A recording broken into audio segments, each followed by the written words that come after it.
So hello everyone and good morning सभी को। उम्मीद करता हूँ मेरी वॉइस प्रॉपर आ रही होगी सभी तक। एक बार कंफर्म करेंगे।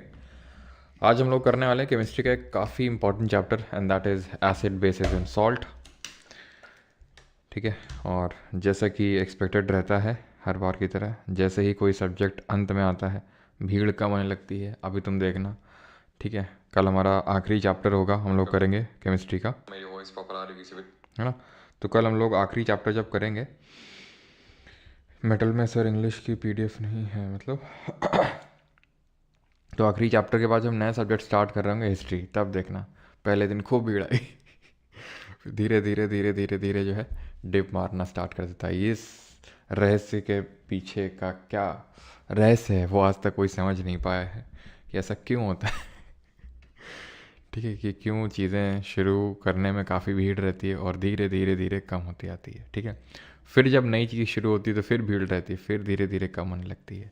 यही रीति का रिवाज है, विधि का विधान है, जिसको ना कोई बदल पाया है ना बदल पाएगा। खैर, इन्हीं कुछ चुनिंदा शब्दों के साथ और रिकॉर्डिंग को ऑन करते हुए हम लोग क्लास को करते हैं स्टार्ट, है ना? चलो, तो क्लास स्टार्ट की जाती है और लेक्चर नंबर 6 हम लोग का रहने वाला है एसिड बेस एंड सॉल्ट। काफ़ी इंपॉर्टेंट चैप्टर है, जैसे मैंने बताया बहुत बहुत इंपॉर्टेंट चैप्टर है ये। ठीक है, सर रेडियो एक्टिव नहीं पढ़ाओगे क्या? ना, हाँ, रिकॉर्डिंग ऑन हो गई है तो स्टार्ट करते हैं आज का lecture acid base and salt, यानी कि अम्ल। तो जाला बहुत फैला हुआ है यार, एक सेकंड रुको।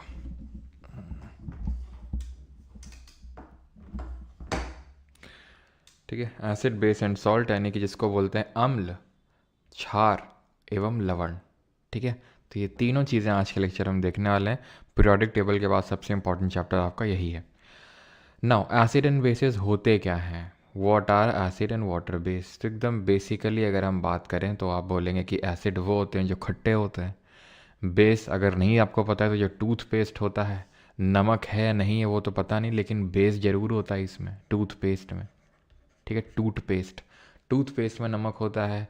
जो आपका सोप होता है, दैट इज़ जो साबुन होता है, उसमें बेस होता है। ठीक है, क्या आपने कभी टेस्ट किया साबुन को? भाई टूथपेस्ट को तो रोज़ ही करते होगे, ऐसी उम्मीद है मेरी ठीक है, तो ये कैसे होते हैं? ये होते हैं आपके कैसे, थोड़े से बिटर इन टेस्ट होते हैं। वहीं पे ये जो होते हैं, जब सबको पता है कि ये हमारा क्या है, संतरा है, और इस संतरा में क्या होता है? संतरा में होता है एसिड। ठीक है, संतरे में क्या होता है? एसिड। तो एसिड क्या होते हैं? खट्टे होते हैं। बेस तो खट्टा मीठा तो करोगे नहीं। केमिस्ट्री में अगर एसिड बेस की बात करेंगे तो खट्टा मीठा नहीं करते हैं हम, इसके लिए यूज़ करते हैं कुछ इंडिकेटर्स का। इंडिकेटर क्या होते हैं? जो इंडिकेट कर देते हैं हमें कि ये एसिड है या बेस है। लेट मी टेल यू कि एसिड और बेस हम अभी पढ़ने वाले हैं, सॉल्ट नहीं देख रहे हैं अभी, सिर्फ हम एसिड और बेस करने वाले हैं, सॉल्ट बाद में आएगा। ठीक है, तो नेचुरल इंडिकेटर पहले हम कुछ ले लेते हैं। नेचुरल इंडिकेटर का मतलब है नेचर में जो कुछ हमें ऐसी चीज़ें मिलती हैं जिनसे कि हमें पता चल जाता है कि ये एसिड है या ये बेस है। जो भी अगर हम लिक्विड वगैरह यूज़ कर रहे हैं तो एसिड है या बेस है, ये हमें कैसे पता चलता है? इंडिकेटर्स के थ्रू। और वो अगर इंडिकेटर्स नेचर में प्रेजेंट है, नेचर के थ्रू एक्सट्रैक्ट हुए हैं, तो उनको हम बोलते हैं नेचुरल इंडिकेटर, जो हमें ये डिनोट कर देते हैं कि ये पर्टिकुलर कंपाउंड एसिड है या बेस है। लिटमस सबसे पहला है हमारा नेचुरल इंडिकेटर, जिसको हम बोलते हैं लिटमस। इसको एक्सट्रैक्ट किया जाता है फ्रॉम लाइचेन या फिर लाइकेन। लाइकेन क्या होता है? लाइकेन जो होता है, ध्यान रखिएगा, ये हमने पढ़ा था, ये थैलोफाइटा किंगडम से बिलोंग, थैलोफाइटा फाइलम से बिलोंग करता है ये। ठीक है, थैलोफाइटा फाइलम से बिलोंग करता है, बिकॉज इसमें हमें रूट शूट्स इस तरह से देखने को नहीं मिलती हैं, इसलिए। लिटमस जो होता है, अपने आप में अगर हम बात करेंगे तो ये एक पर्पल कलर की डाई होती है। ठीक है, जिससे कि हम क्या करते हैं, जिससे ये आपका लिटमस पेपर आप देख पा रहे होंगे, ये मतलब ओरिजिनली तो पर्पल कलर की डाई होती है, लेकिन ये एसिड और बेस में जब डाला जाता है तो इसका बिहेवियर चेंज हो जाता है। और जब इसका बिहेवियर चेंज होता है, ना सिर्फ इसका बल्कि किसी का भी जब बिहेवियर चेंज होता है इंडिकेटर का, तो हम बोल देते हैं कि ये इंडिकेटर किस चीज़ को इंडिकेट कर रहा है। जैसे ये लिटमस पेपर है, ये ब्लू लिटमस पेपर है, ये जैसे ही हमने एसिड में डाला तो ये ब्लू रेड में हो गया। और अगर हमें बेस देखना है, चेक करना है कि बेस है या नहीं है, तो उसके लिए हमें रेड लिटमस पेपर लाना होता है, और रेड अगर ब्लू में कन्वर्ट हो गया तो वो एक बेस होता है। अब इसमें बड़ा कन्फ्यूजन होता है कि भाई ब्लू से रेड एसिड होता है या फिर ब्लू से रेड बेस होता है। तो इसको ऐसे याद कर लो कि ब्लू से रेड एसिड होता है, और जो रेड होता है ये किसका साइन होता है? It is a sign of danger, खतरे का निशान होता है ये हमारा जो रेड कलर होता है। अब जो हमारे एसिड होते हैं, वैसे तो अभी मैंने आपको शुरुआत में पिक्चर में दिखाया ये आपका संतरा है, और संतरे में एसिड होता है, और संतरा हम बड़े चाव से खाते हैं, ठीक है। ये होते हैं आपके, अभी हम देखेंगे, ऑर्गेनिक एसिड होते हैं। लेकिन जो ट्रू एसिड होते हैं, true acid in the sense strong acid होते हैं, जिनको मिनरल एसिड बोलते हैं, वो इतने भयंकर होते हैं, आपने केमिस्ट्री लैबोरेटरी में देखा भी होगा, है ना।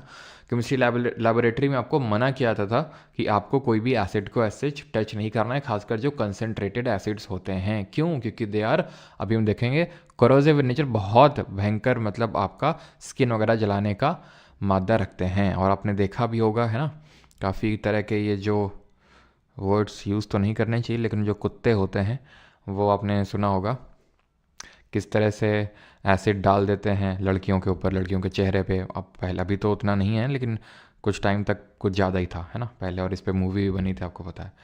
तो किस लिए? क्योंकि एसिड बहुत ज़्यादा कोरोसिव होते हैं, वो हमारी पूरी जो खाल होती है उसको जला के रख देते हैं, किसी भी चीज़ को, ठीक है। बैटरी में डलता है एसिड।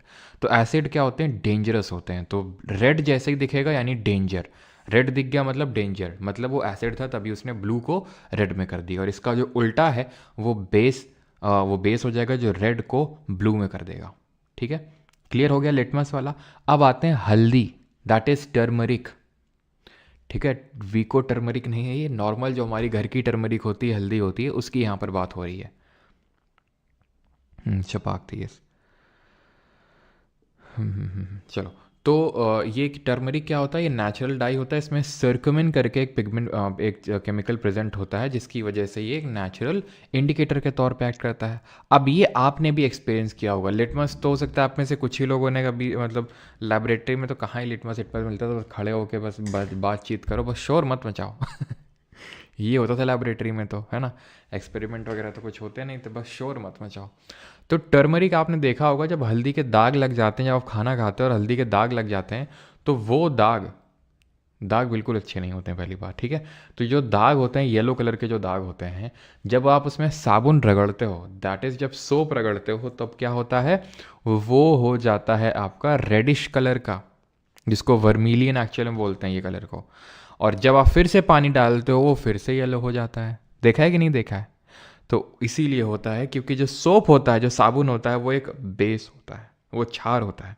और बेस के साथ जब टर्मरिक रिएक्ट करता है तो वो रेडिश कलर का हो जाता है, लाल लाल कलर का हो जाता है। फिर से आप पानी डालेंगे, बेस हट गया, फिर से येलो हो जाएगा। वो एक्सपीरियंस किया हुआ सबने कपड़े धोते वक्त, है ना। तो टर्मरिक एसिड में इट रिमेन्स येलो, और बेस में रेडिश ब्राउन हो जाता है। लिटमस का मैंने बता दिया कैसे होता है। अब आ जाते हैं कुछ कलर्ड हमारे पेटल्स होते हैं। अब पेटल क्या होते हैं? याद करो, पेटल, सेपल, कुछ याद आया? जो हम लोगों ने बायोलॉजी में पढ़ा था, जो पत्तियां होती हैं पेड़ की, ठीक है। तो पेटल्स, उनको पेटल जो होती हैं फूल की पत्तियां, सेपल जो की पेड़ की पत्तियां। तो hydrangea, petunia, geranium, red cabbage और चाइना रोज, इनकी जो पेटल्स हैं, इनको भी हम इंडिकेटर्स के तौर पे यूज़ करते हैं। लेकिन हमें यहाँ पर हर एक का पढ़ने की ज़रूरत नहीं है कि हाइड्रेंजिया कैसे एसिड में रिएक्ट करता है, पेट्यूनिया कैसे रिएक्ट करता है। जो पढ़ना है वो मैं आपको बताता चल रहा हूँ। लिटमस और टर्मरिक देख लिया। अब आ जाते हैं कुछ सिंथेटिक इंडिकेटर्स में, जिनको कि हम सिंथेटिकली प्रोड्यूस करते हैं। सिंथेटिकली का मतलब होता है जिनको कि हम लैबोरेटरी में बनाते हैं, नेचर में हमें नहीं मिलते हैं। उनमें से हमारे फिनोप्थिलीन एंड मिथाइल ऑरेंज। पता नहीं, जो हमारे टीचर थे केमिस्ट्री को, इसको मेथिल पढ़ते थे, मेथिल, तो पता नहीं मेथी मेथी सा मन हो जाता था। ठीक है, फिनोप्थिलीन और मिथाइल ऑरेंज। तो फिनोप्थिलीन कैसे चेंज करता है? फिनोप्थिलीन कलरलेस एसिड में होता है, ठीक है, और बेस में डालेंगे तो ये पिंक कलर का हो जाएगा। एसिड में यूजुअली इसका कलर कलरलेस टाइप ही होता है, तो एसिड में तो वो कलरलेस रहेगा, लेकिन बेस में पिंक हो जाता है। सिंथेटिक इंडिकेटर में यार ये क्या लिखा हुआ है? यहाँ पर होगा आपका मिथाइल ऑरेंज, ठीक है, ये होगा मिथाइल ऑरेंज। मिथाइल ऑरेंज जो होता है, जो ऑरेंज कलर का होता है, थोड़ा सा कलर अपना डार्क करता है और रेड में कन्वर्ट हो जाता है एसिड में। बहुत ज़्यादा सिग्निफिकेंट हमें चेंज ऑब्जर्व नहीं होता है मिथाइल ऑरेंज में, लेकिन हाँ थोड़ा सा चेंज तो ऑब्जर्व होता है ऑरेंज से रेड का एसिड में। और बेस में जाने पे ये येलो हो जाता है। अगेन ये येलो प्योर येलो नहीं होता, थोड़ा सा ऑरेंजिश पना इसमें तो रहता है, नाम में ही इसके ऑरेंज है तो ऑरेंज पना ये छोड़ेगा नहीं अपना।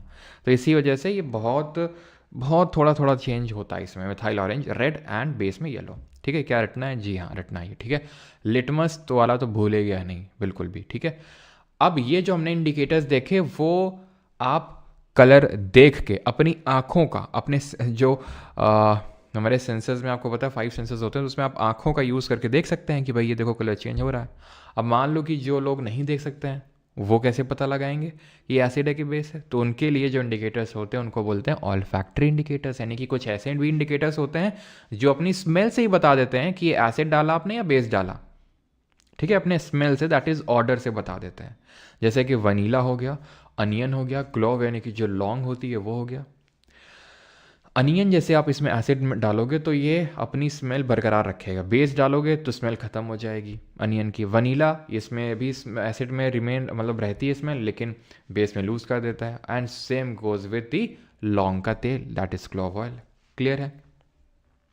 ये क्या है? तो कुछ हमारे ऐसे ही इंडिकेटर होते हैं जिनको हम बोलते हैं यूनिवर्सल इंडिकेटर्स। इनको कुछ ऐसे कॉम्प्लेक्सेस से तैयार किया जाता है, डिफरेंट तरह के उसमें इंडिकेटर्स मिलाए जाते हैं और मिला के बनाया जाता है एक यूनिवर्सल इंडिकेटर। कई तरह के होते हैं, लेकिन यूनिवर्सल इंडिकेटर वो होते हैं जो हर एक छोटे छोटे चेंज में आपको बताएंगे कि भैया ये एसिड और बेस तो ठीक है, लेकिन कितना स्ट्रॉन्ग एसिड है, कितना स्ट्रॉन्ग बेस है, कितना वीक एसिड है, कितना वीक बेस है, ये तक बता देते हैं। अभी मैंने तुम्हें पीएच स्केल नहीं पढ़ाया है, पीएच स्केल जब मैं पढ़ा दूंगा तो वापस इसमें आऊँगा मैं। ठीक है, न्यूट्रल क्या होता है, हाईली एसिडिक हाईली बेसिक, बाद में आऊँगा। लेकिन अभी के लिए यूनिवर्सल इंडिकेटर वो होते हैं जो बहुत ही तगड़े लेवल के इंडिकेटर होते हैं, जो हर एक पीएच वैल्यू पे हमें बताते हैं, तो हर एक पीएच वैल्यू पे अपना कलर चेंज करते हैं वो। ठीक है, खैर ये हम वापस आएंगे जब पीएच वैल्यू कर लेंगे। ऑर्गेनिक एसिड, अब एसिड जो होते हैं वो दो तरह के होते हैं, एक तो ऑर्गेनिक और दूसरे मिनरल। ऑर्गेनिक वो होते हैं जो ऑर्गेनिकली हमें मिलते हैं, नेचर में मिलते हैं। दूध में एसिड हो गया, सिरके में एसिड हो गया, टमाटर में हो गया, संतरे में हो गया, नींबू में हो गया, ये सब जो नेचर में हमें फ्रूट्स वेजिटेबल्स इनमें जो एसिड मिल रहा है, प्लांट और एनिमल डिराइव्ड एसिड को ऑर्गेनिक एसिड बोलते हैं। Again repeat, plant and animal derived acid को ऑर्गेनिक एसिड बोलते हैं। जैसे फॉर एग्जांपल जो हमारा विनेगर होता है जिसको हम सिरका बोलते हैं, इसमें होता है आपका एसिटिक एसिड। ठीक है, सिट्रस फ्रूट्स लाइक लेमन, इनमें क्या होता है? इनमें होता है सिट्रिक एसिड। टैमरिंड जिसको हिंदी में इमली बोलते हैं, ठीक है, ग्रेप्स यानी कि जो हमारे अंगूर होते हैं, कच्चा मैंगो, कच्चा बादाम ठीक है, इसमें टार्ट्रिक एसिड होता है, टार्ट्रिक एसिड। ठीक है, ध्यान रखना ये कच्चा मैंगो है, पक्का मैंगो में आपका मैलिक एसिड होता है। ठीक है, वो ध्यान रखना, यहाँ पर लिख देता हूँ मैं, आई थिंक लिखा नहीं है, ध्यान रखना। एप्पल में कौन सा एसिड होता है आपका? एप्पल में होता है मैलिक एसिड। बनाना में भी यही होता है। ठीक है, एप्पल एंड बनाना, बनाना कौन सा एसिड होगा? MALEIC। ठीक है, malic acid. Oxalic acid tomato और स्पिनच यानी कि टमाटर और पालक में होता है O, टोमेटो O ऑक्जेलिक। ठीक है, लैक्टिक एसिड कर्ड, ये आसान है। लैक्टोबैसिलस बैक्टीरिया ही तो दूध को दही में कन्वर्ट करता है, लैक्टोबैसिलस। तो लैक्टिक एसिड उससे आप यहाँ पर याद कर सकते हैं, ये लैक्टिक एसिड कर्ड में होता है। लेकिन अगर पूछ लेगा बटर में या फिर रैंसिड बटर में, अगर पूछ लेगा रैंसिड बटर में कौन सा होता है, तो ध्यान रखना रैंसिड बटर में होता है ब्यूटायरिक एसिड। ये क्वेश्चन CGL के मेंस में है तो पिछले वाले में। ठीक है, butyric acid. Lactic acid curd, ascorbic acid citrus fruits जैसे आंवला वगैरह में हो गया हमारा एस्कॉर्बिक एसिड होता है। एस्कॉर्बिक एसिड किस विटामिन का साइंटिफिक नेम है? मेथनोइक या फिर फॉर्मिक एसिड, बात एक ही होती है, इसका फॉर्मूला हम देखेंगे कल हमारा जो आखिरी चैप्टर है उसमें।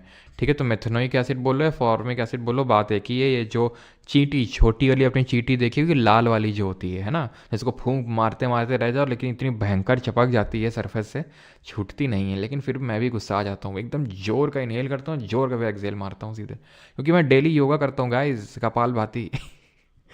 कितने लोग करते हैं मेरे साथ कपाल भाती और भस्त्रिका। नटल्स जो स्टिंग होती है, जो बिच्छू बूटी इसको हिंदी में बोलते हैं, उसमें भी देखने को मिलेगा। अभी मैं आपको दिखाऊंगा बिच्छू बूटी कैसी दिखती है। ब्यूटारिक एसिड मैंने बता दिया, ओके लिखा हुआ है। स्टेरिक एसिड जो होता है, स्टीयरिक एसिड, ठीक है, STARIC, ये आपका ऑयल्स और फैट में होता है। तो ये रटना है, ये डायरेक्टली क्वेश्चन बनता है, जैसे होता है सीजल मेंस में ही पूछा गया था, रैंसिड बटर वाला। ऑलराइट, हाँ जी, हाँ, जो बहुत बुरा काटती हैं। तो आंट स्टिंग होता है, नटल स्टिंग प्लस जो स्टिंग ऑफ बी होता है ना, जो मधुमक्खी होती है, उसका जो डंक होता है उसमें भी यही होता है। जब वो काटती है ना तो परम आनंद की अनुभूति होती है। वो परम आनंद की अनुभूति क्यों होती है? क्यों? क्योंकि वो मेफॉर्मिक एसिड इंजेक्ट कर दिया उसने, इसलिए। ठीक, मिनरल एसिड पे आते हैं, यानी वो एसिड जो बड़े भयंकर टाइप के एसिड होते हैं, जो हमें, ये तो लिखोगे नहीं, अभी बोर्ड का एग्जाम तो है नहीं, पहले तो लिखने के लिए आएगा नहीं, लेकिन ऑफिशियल डेफिनेशन अगर हम बात करें तो वो एसिड होते हैं जो इनऑर्गेनिक नेचर के होते हैं, प्लांट और एनिमल डिराइव्ड नहीं बल्कि मिनरल डिराइव्ड होते हैं। सल्फ्यूरिक एसिड जिसको ऑयल ऑफ विट्रियोल बोलते हैं, ठीक है। नाइट्रिक एसिड एक्सप्लोजिव के तौर पे, एक्सप्लोजिव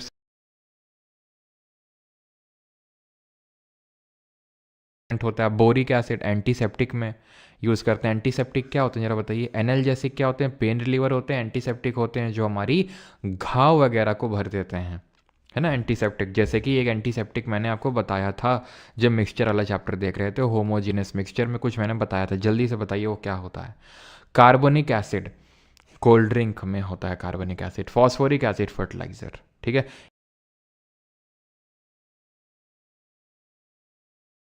वो किंग ऑफ मिनरल्स के नाम से जानते हैं, ये सारे एसिड को डिसॉल्व करने की क्षमता रखता है, किंग ऑफ मिनरल, जिसको कि बैटरी वगैरह में भी डालते हैं। तो सल्फ्यूरिक सबसे तगड़ा, नाइट्रिक, हाइड्रोक्लोरिक, ये तीन सबसे तगड़े होते हैं। एंटीसेप्टिक मैंने बताया था जहाँ पर मैंने आयोडीन को एज ए सोल्यूट यूज़ किया था और एथेनॉल को या फिर इथाइल अल्कोहल को एज अ सॉल्वेंट यूज़ किया था, या फिर एथेनॉल की जगह वाटर भी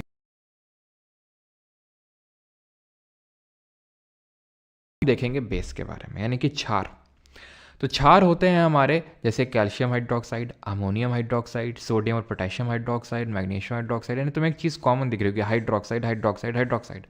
अभी हम देखेंगे आगे चल के कि एसिड और बेस एक कैरेक्टरिस्टिक प्रॉपर्टी शो करते हैं कि वो एक स्पेशल तरह के आयंस देते हैं जब उनको पानी में डाला जाता है। तो वो हाइड्रोक्साइड आयन देते हैं हमारे बेसों में, देखेंगे।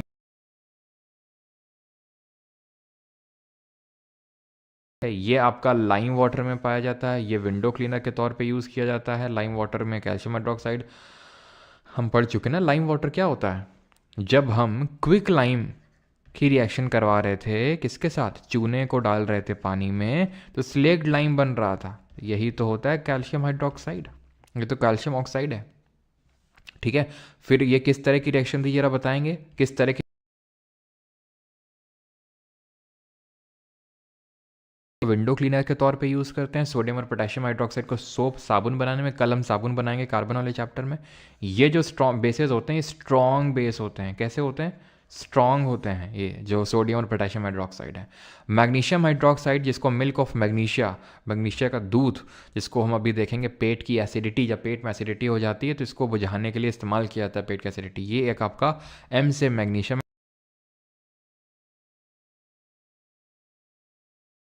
माइल्ड होता है। ये आपकी एक कॉम्बिनेशन संयोजीय विक्रिया है, कॉम्बिनेशन रिएक्शन है। और ये रिएक्शन हमारी यूजुअली क्या होती हैं? एक्सोथर्मिक नेचर की होती हैं। क्लियर है? केमिकल प्रॉपर्टी देखते हैं, ठीक है, एसिड की और बेस की। केमिकल का मतलब होता है कि ये केमिकली किसके साथ किस तरह से रिएक्ट करती हैं, ठीक है।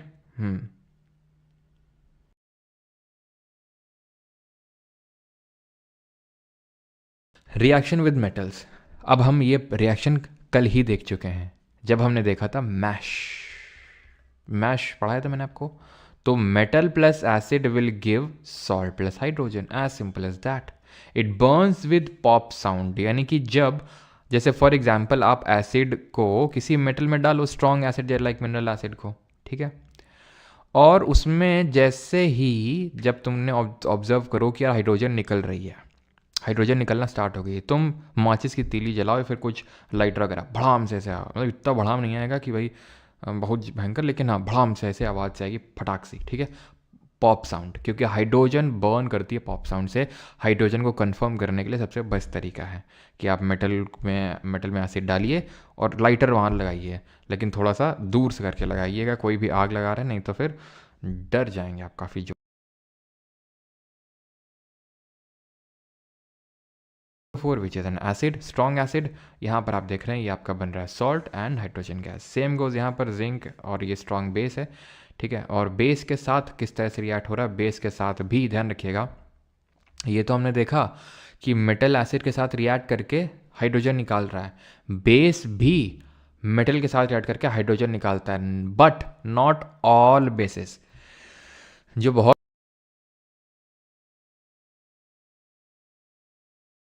हैं, ऐसा नहीं कि हमें मिनरल एसिड ही लेना पड़ेगा तभी नेसेसरीली हाइड्रोजन निकलेगी। मिनरल का मतलब ऐसा नहीं कि हम H2SO4 HCl HNO3 nitric acid और हाइड्रोक्लोरिक एसिड और आपका सल्फ्यूरिक एसिड लेंगे तभी निकलेगा। और एक ध्यान रखना, सल्फ्यूरिक एसिड को हम किस नाम से जानते हैं, ऑयल ऑफ विट्रियोल, और हाइड्रोक्लोरिक एसिड को म्यूरियाटिक एसिड के नाम से जानते हैं, ठीक है। ये बात मैं आपको आई थिंक म्यूरियाटिक एसिड वाली तो पहले ही बताई थी बायोलॉजी में, जब गैस्ट्रिक जूसेस हम लोग देख रहे थे। जैसे वो एग्जाम्पल मैं आपको देता हूँ, क्या आपने, आप में से कितने लोगों ने ये बात सुनी है कि तांबे के बर्तन में कभी दही नहीं रखना चाहिए? कितने लोगों ने बात सुनी है कभी? पहले नहीं सुनी है तो आज सुन लो कि तांबे के बर्तन में नहीं रखना चाहिए एसिड को, ये कर्ड को, दही को। क्यों? क्योंकि दही में होता है एसिड, और जब आप उसको तांबे के जग में, तांबे के बर्तन में रखोगे तो उसके साथ रिएक्ट करके वो हाइड्रोजन गैस लिबरेट करेगा। बर्तन तो खराब होगा ही होगा, एसिड भी खराब होगा, मतलब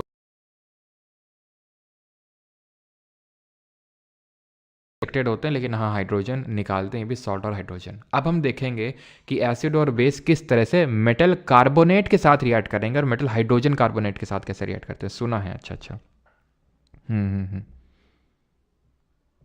मैंने सुना है, अच्छा अच्छा, सबने सुना है मतलब।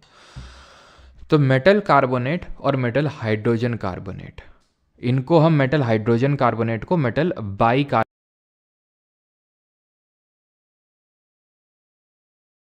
अब मेटल कार्बोनेट और मेटल बाई कार्बोनेट जब एसिड के साथ रिएक्ट करते हैं तो they give salt, water and they release carbon dioxide. वो CO2 गैस को भी लिबरेट करता है। ये क्या था? Metal carbonate, metal by carbonate तो ले लेते हैं, ये मेटल कार्बोनेट ले लिया, या फिर मेटल बाई कार्बोनेट, ये सोडियम हाइड्रोजन कार्बोनेट, यानी मेटल हाइड्रोजन कार्बोनेट, जिसको मेटल बाई कार्बोनेट ही बोलते हैं। HCl के साथ रिएक्ट करेंगे तो आपको CO2 गैस देखने को मिलेगी, जो कि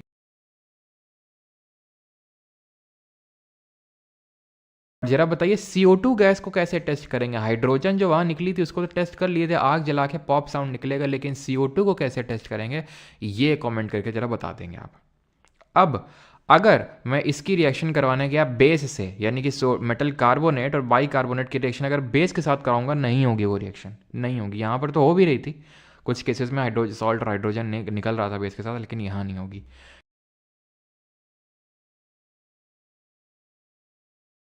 लाइम वाटर को क्या कर देती है? ये लाइम वाटर को मिल्की मिल्की बना देती है, दूधिया कलर का। CO2 is the gas that turns lime water milky. देखो वही चीज़ है, टेस्ट ऑफ CO2, ठीक है।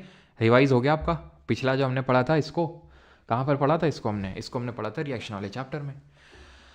अब आते हैं कि अगर हमें किसी एसिड का सर डाइल्यूशन करना है,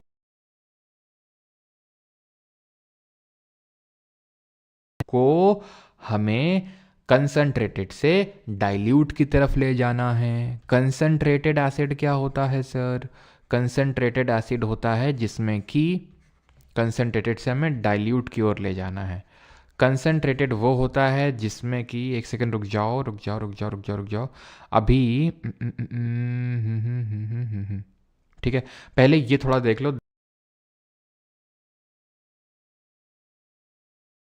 और बेस जो होते हैं वाटर सोल्यूशन में कैसे बिहेव करते हैं। तो पहली बात तो ये कि जो एसिड और बेस होते हैं वाटर सोल्यूशन में, जब इनको पानी में डालते हैं एक्वा सोल्यूशन में, तो ये कुछ आयंस रिलीज करते हैं। जैसे कि एक्वा सोल्यूशन जो एसिड का होता है वो हाइड्रोजन आयंस या फिर हाइड्रोनियम आयंस रिलीज करता है। एक्चुअल में होता ये है कि जब हम एसिड को पानी में डालते हैं, एक्चुअल में एसिड को कभी भी पानी में नहीं डालना चाहिए,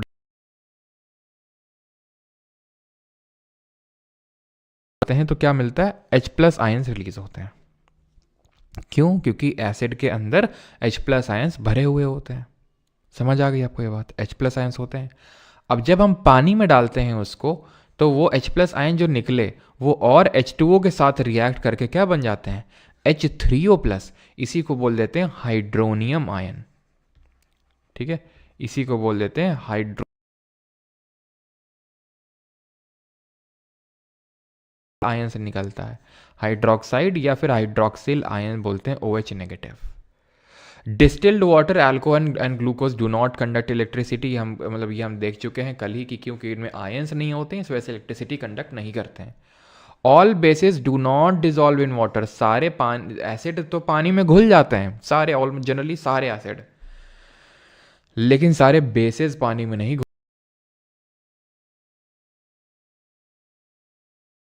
को एल्कली बोलते हैं। एल्कली मेटल्स ग्रुप 1 वालों को बोलते हैं। तब मैंने ये चीज़ आपको बताई थी, अगर आपको याद आ रही हो तो वही चीज़ है ये कि एसिड तो सारे पानी में जनरली घुल जाते हैं, लेकिन सारे बेस पानी में नहीं घुलते हैं। वो बेस जो पानी में घुल जाते हैं उनको एल्कली बोलते हैं। ये alkali are soapy to touch, यानी कि बड़े सोपी। अब जो सोप होती है साबुन,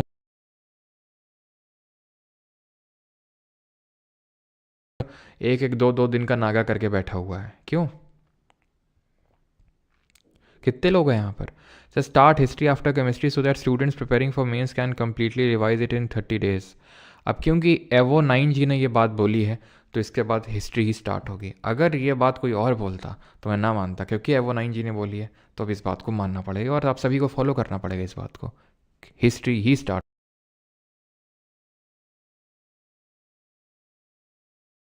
टेस्ट कर सकते हो वैसे, और कोरोजिव इन नेचर होते हैं।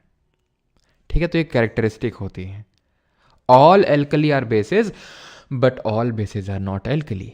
समझ में आई बात? थोड़े ऊंचे लेवल की थी क्या? देखो, अब एल्कली वो बेस होते हैं जो पानी में घुल जाते हैं। एल्कली वो बेस होते हैं, यानी एल्कली तो बेस होगा ही होगा नेसेसरली। लेकिन क्या मैं ये बोल सकता हूं कि सारे बेस तो वो बेस होते हैं जो पानी में घुलते हैं? और क्योंकि सारे बेस तो पानी में घुलते नहीं है तो इसलिए सारे बेस एल्कली नहीं होंगे। Is that clear? ठीक है, अब इस पे आते हैं थोड़ा सा डाइल्यूशन कैसे करते हैं। जब आप ये समझ चुके हैं कि H प्लस आयन और ये किस तरह से होता है, ठीक है, H प्लस आयन और हाइड्रोक्सिल आयंस क्या होते हैं, देखो। तो जब हम डाइल्यूशन करते हैं, अब डाइल्यूशन का मतलब आपको शायद पता होगा, जितना अभी तक आप पढ़ चुके हैं उस हिसाब से, नहीं तो मैं फिर बता देता हूँ। जैसे मैंने कल भी आपको आई थिंक ये चीज़ बताई थी। ये मान लेते हैं कोई एसिड है, ठीक है, 5 ml एसिड है, ठीक है। ये आपका मान लेते हैं 10 ml 10 मिलीलीटर का एसिड है, ये 10 ml एसिड है, ठीक है। और इसमें 10 ml का ये सोल्यूशन है। 10 ml का सोल्यूशन में 8 ml जो है आपका एसिड है और 2 ml है वाटर, ठीक है, वाटर है। एक मैंने दूसरा मेरे पास बीकर है, सेम साइज़ का है, सेम उसका अमाउंट है, मतलब 10 ml ही पड़ा हुआ है। और इसमें अगर बात करेंगे तो 2 ml एसिड है और 8 ml जो है पानी है, वाटर है। तो ये वाला जो होगा ये डाइल्यूट सोल्यूशन है और इसको बोलेंगे कंसंट्रेटेड। आपने अगर लेबोरेटरी में देखा हो कभी, बाकी चीज़ों को देखने से अगर फुर्सत मिली हो तो, है ना, क्योंकि होता था कुछ, क्या ये रखी हुई है बॉटल के बीच से किसी को झांका जा रहा है। तो ये सारी हरकतों से अगर तुम्हें कुछ टाइम मिला होगा अगर कभी, तो तुमने शायद ऑब्जर्व किया होगा कि लिखा रहता है CD इस तरह से, या फिर CONC DIL। तो उसका मतलब यही होता था कि कंसनट्रेटेड और डाइल्यूट, है ना। तो यहाँ पर अगर हम बात करें तो ये क्या होते हैं हमारे, डाइल्यूट हो जाएगा और ये कंसनट्रेटेड हो जाएगा। अब हम किस तरह से एसिड को डाइल्यूट कर सकते हैं, क्योंकि एसिड बहुत स्ट्रांग होते हैं, जैसे मैंने बताया, तो कोरोसिव नेचर होते हैं। तो डाइल्यूट करने के लिए हमें एक चीज़ का ध्यान रखना होता है, क्योंकि ये जो प्रोसेस होता है, ठीक है, ये जो प्रोसेस होता है डाइल्यूशन का, it is highly exothermic in nature, ठीक है, हाईली एक्सोथर्मिक। बेटा मैं खुद के बारे में नहीं बता रहा हूँ, अगर मैं खुद के बारे में बता रहा हूँ तो तुम्हें नोटिस कहाँ से करता भाई, ये कॉन्सेंट्रेटेड और डाइल्यूट में तुम्हारे बारे में बता रहा हूँ, है ना। 7 दिन से नहीं नहाया है, ओके।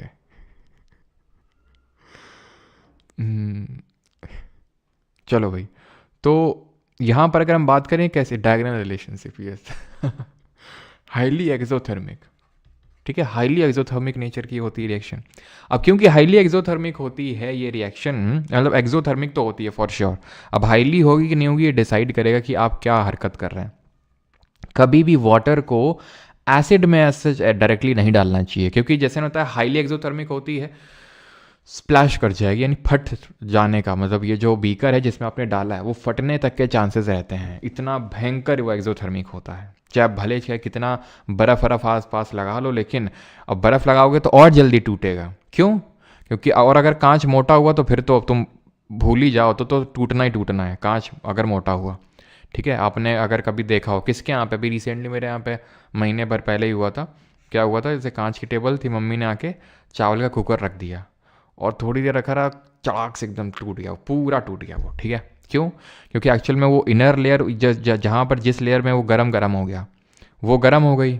ठीक है, वो एक्सपैंड कर रही है और ये लेयर ठंडी है। और ये चीज़ें सर्दियों में ज़्यादा देखने को मिलती हैं, क्योंकि ये एक लेयर ठंडी है, एक एकदम से गर्म हो गई, एक एक्सपैंड करना चाहिए, एक कॉन्ट्रैक्ट करना चाह रही है, तो वो टूट जाता है इस वजह से। तो ये आपका टूट जाएगा।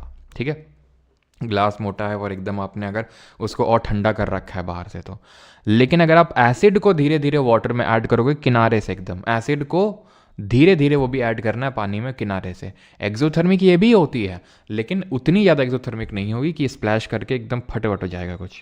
ठीक है, क्लियर? कल पीसीएस है, क्लास ना करें? अच्छा, अब अगले साल ही ना होगा। क्लियर हो गया सभी को?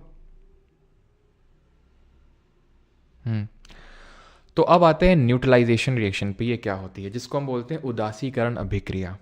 इसमें क्या होता है, एसिड और बेस रिएक्ट करके सॉल्ट और वाटर देते हैं, और ये रिएक्शन भी एक्सोथर्मिक इन नेचर होती है, न्यूट्रलाइजेशन रिएक्शन। अच्छा बताओ, जो रेस्पिरेशन रिएक्शन होती है वो कैसे नेचर की होती है? तो अब ध्यान समझेंगे यहाँ पर कि एसिड और बेस दोनों क्या हैं, ऑपोजिट्स हैं। जैसे कि पॉजिटिव चार्ज और नेगेटिव चार्ज दोनों को मिलाओगे तो न्यूट्रल हो जाएगा, है ना? तो वैसे ही एसिड एकदम एंड पे, बेस एकदम दूसरे एंड पे, दोनों एकदम ऑपोजिट नेचर के हैं। क्योंकि दोनों ऑपोजिट नेचर के, दोनों को मिलाओगे तो न्यूट्रल चीज मिल जाएगी आपको। समझ में आई चीज? हमने कल के लेक्चर में पढ़ा था कि मेटल के ऑक्साइड कैसे होते हैं नेचर में, बेसिक नेचर के होते हैं। तो एक बेस जब एसिड के साथ रिएक्ट करेगा तो क्या देगा, सॉल्ट और वाटर। हाइड्रोजन गैस नहीं निकलेगी, ध्यान रखना है यहाँ पे। मेटल की जब रिएक्शन होगी एसिड से तब हाइड्रोजन निकलता है। मेटल ऑक्साइड वो बेसिक नेचर का होता है, तो वो आपका सॉल्ट और वाटर देगा। नॉन मेटल का ऑक्साइड कैसे नेचर का होता है, ये एसिडिक नेचर का। लेकिन अगर आप नॉन मेटल ऑक्साइड की रिएक्शन एसिड से करवाओ या फिर मेटल ऑक्साइड के साथ रिएक्शन की बेस के साथ करवाओ, वो रिएक्शन होगी ही नहीं, क्योंकि आप एसिड एसिड के साथ रिएक्ट नहीं करवा सकते हो, बेस बेस के साथ नहीं रिएक्ट करवा सकते हो। लेकिन कुछ ऑक्साइड होते हैं जो दोनों के साथ रिएक्ट कर जाते हैं, उनको हम क्या बोलते हैं आप कमेंट में बताएंगे जल्दी से। अब जो सॉल्ट बनता है यहाँ पर एसिड और बेस को मिलाने पे, उसका पीएच न्यूट्रल होता है। न्यूट्रल चीज मिली है तो इसका पीएच वैल्यू तो मतलब ये न्यूट्रल ही होगा, न्यूट्रल होगा एकदम। अभी पीएच वैल्यू क्योंकि उन्होंने बताया नहीं तो 7 और 6 5 3 2 1 नहीं करूंगा, बस न्यूट्रल मैं बोल रहा हूँ, न्यूट्रल एसिड बेस। तो सॉल्ट आपको लगेगा कि यार न्यूट्रल होगा, लेकिन ऐसा नहीं है। सॉल्ट न्यूट्रल भी हो सकता है, जैसे पानी होता है हमारा, एसिडिक भी हो सकता है और बेसिक भी हो सकता है। अब वो कैसे डिसाइड होगा, पहले हम उसके लिए पीएच स्केल पढ़ लेते हैं और उसके बाद ये पढ़ाऊंगा, और एक जो पीछे हमने चीज़ छोड़ी थी यूनिवर्सल इंडिकेटर वाली वो।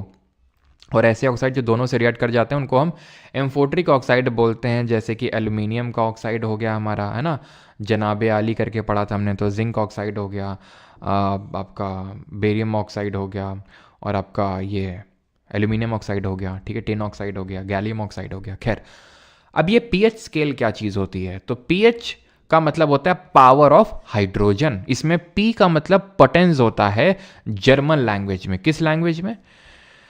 जर्मन लैंग्वेज में, क्योंकि इसको एक जर्मन साइंटिस्ट थी सोरेंसन करके, उन्होंने उसको बनाया था पीएच स्केल को, जहां पी का मतलब पोटेंस और इंग्लिश भाषा में पावर ऑफ हाइड्रोजन बोलते हैं इसको।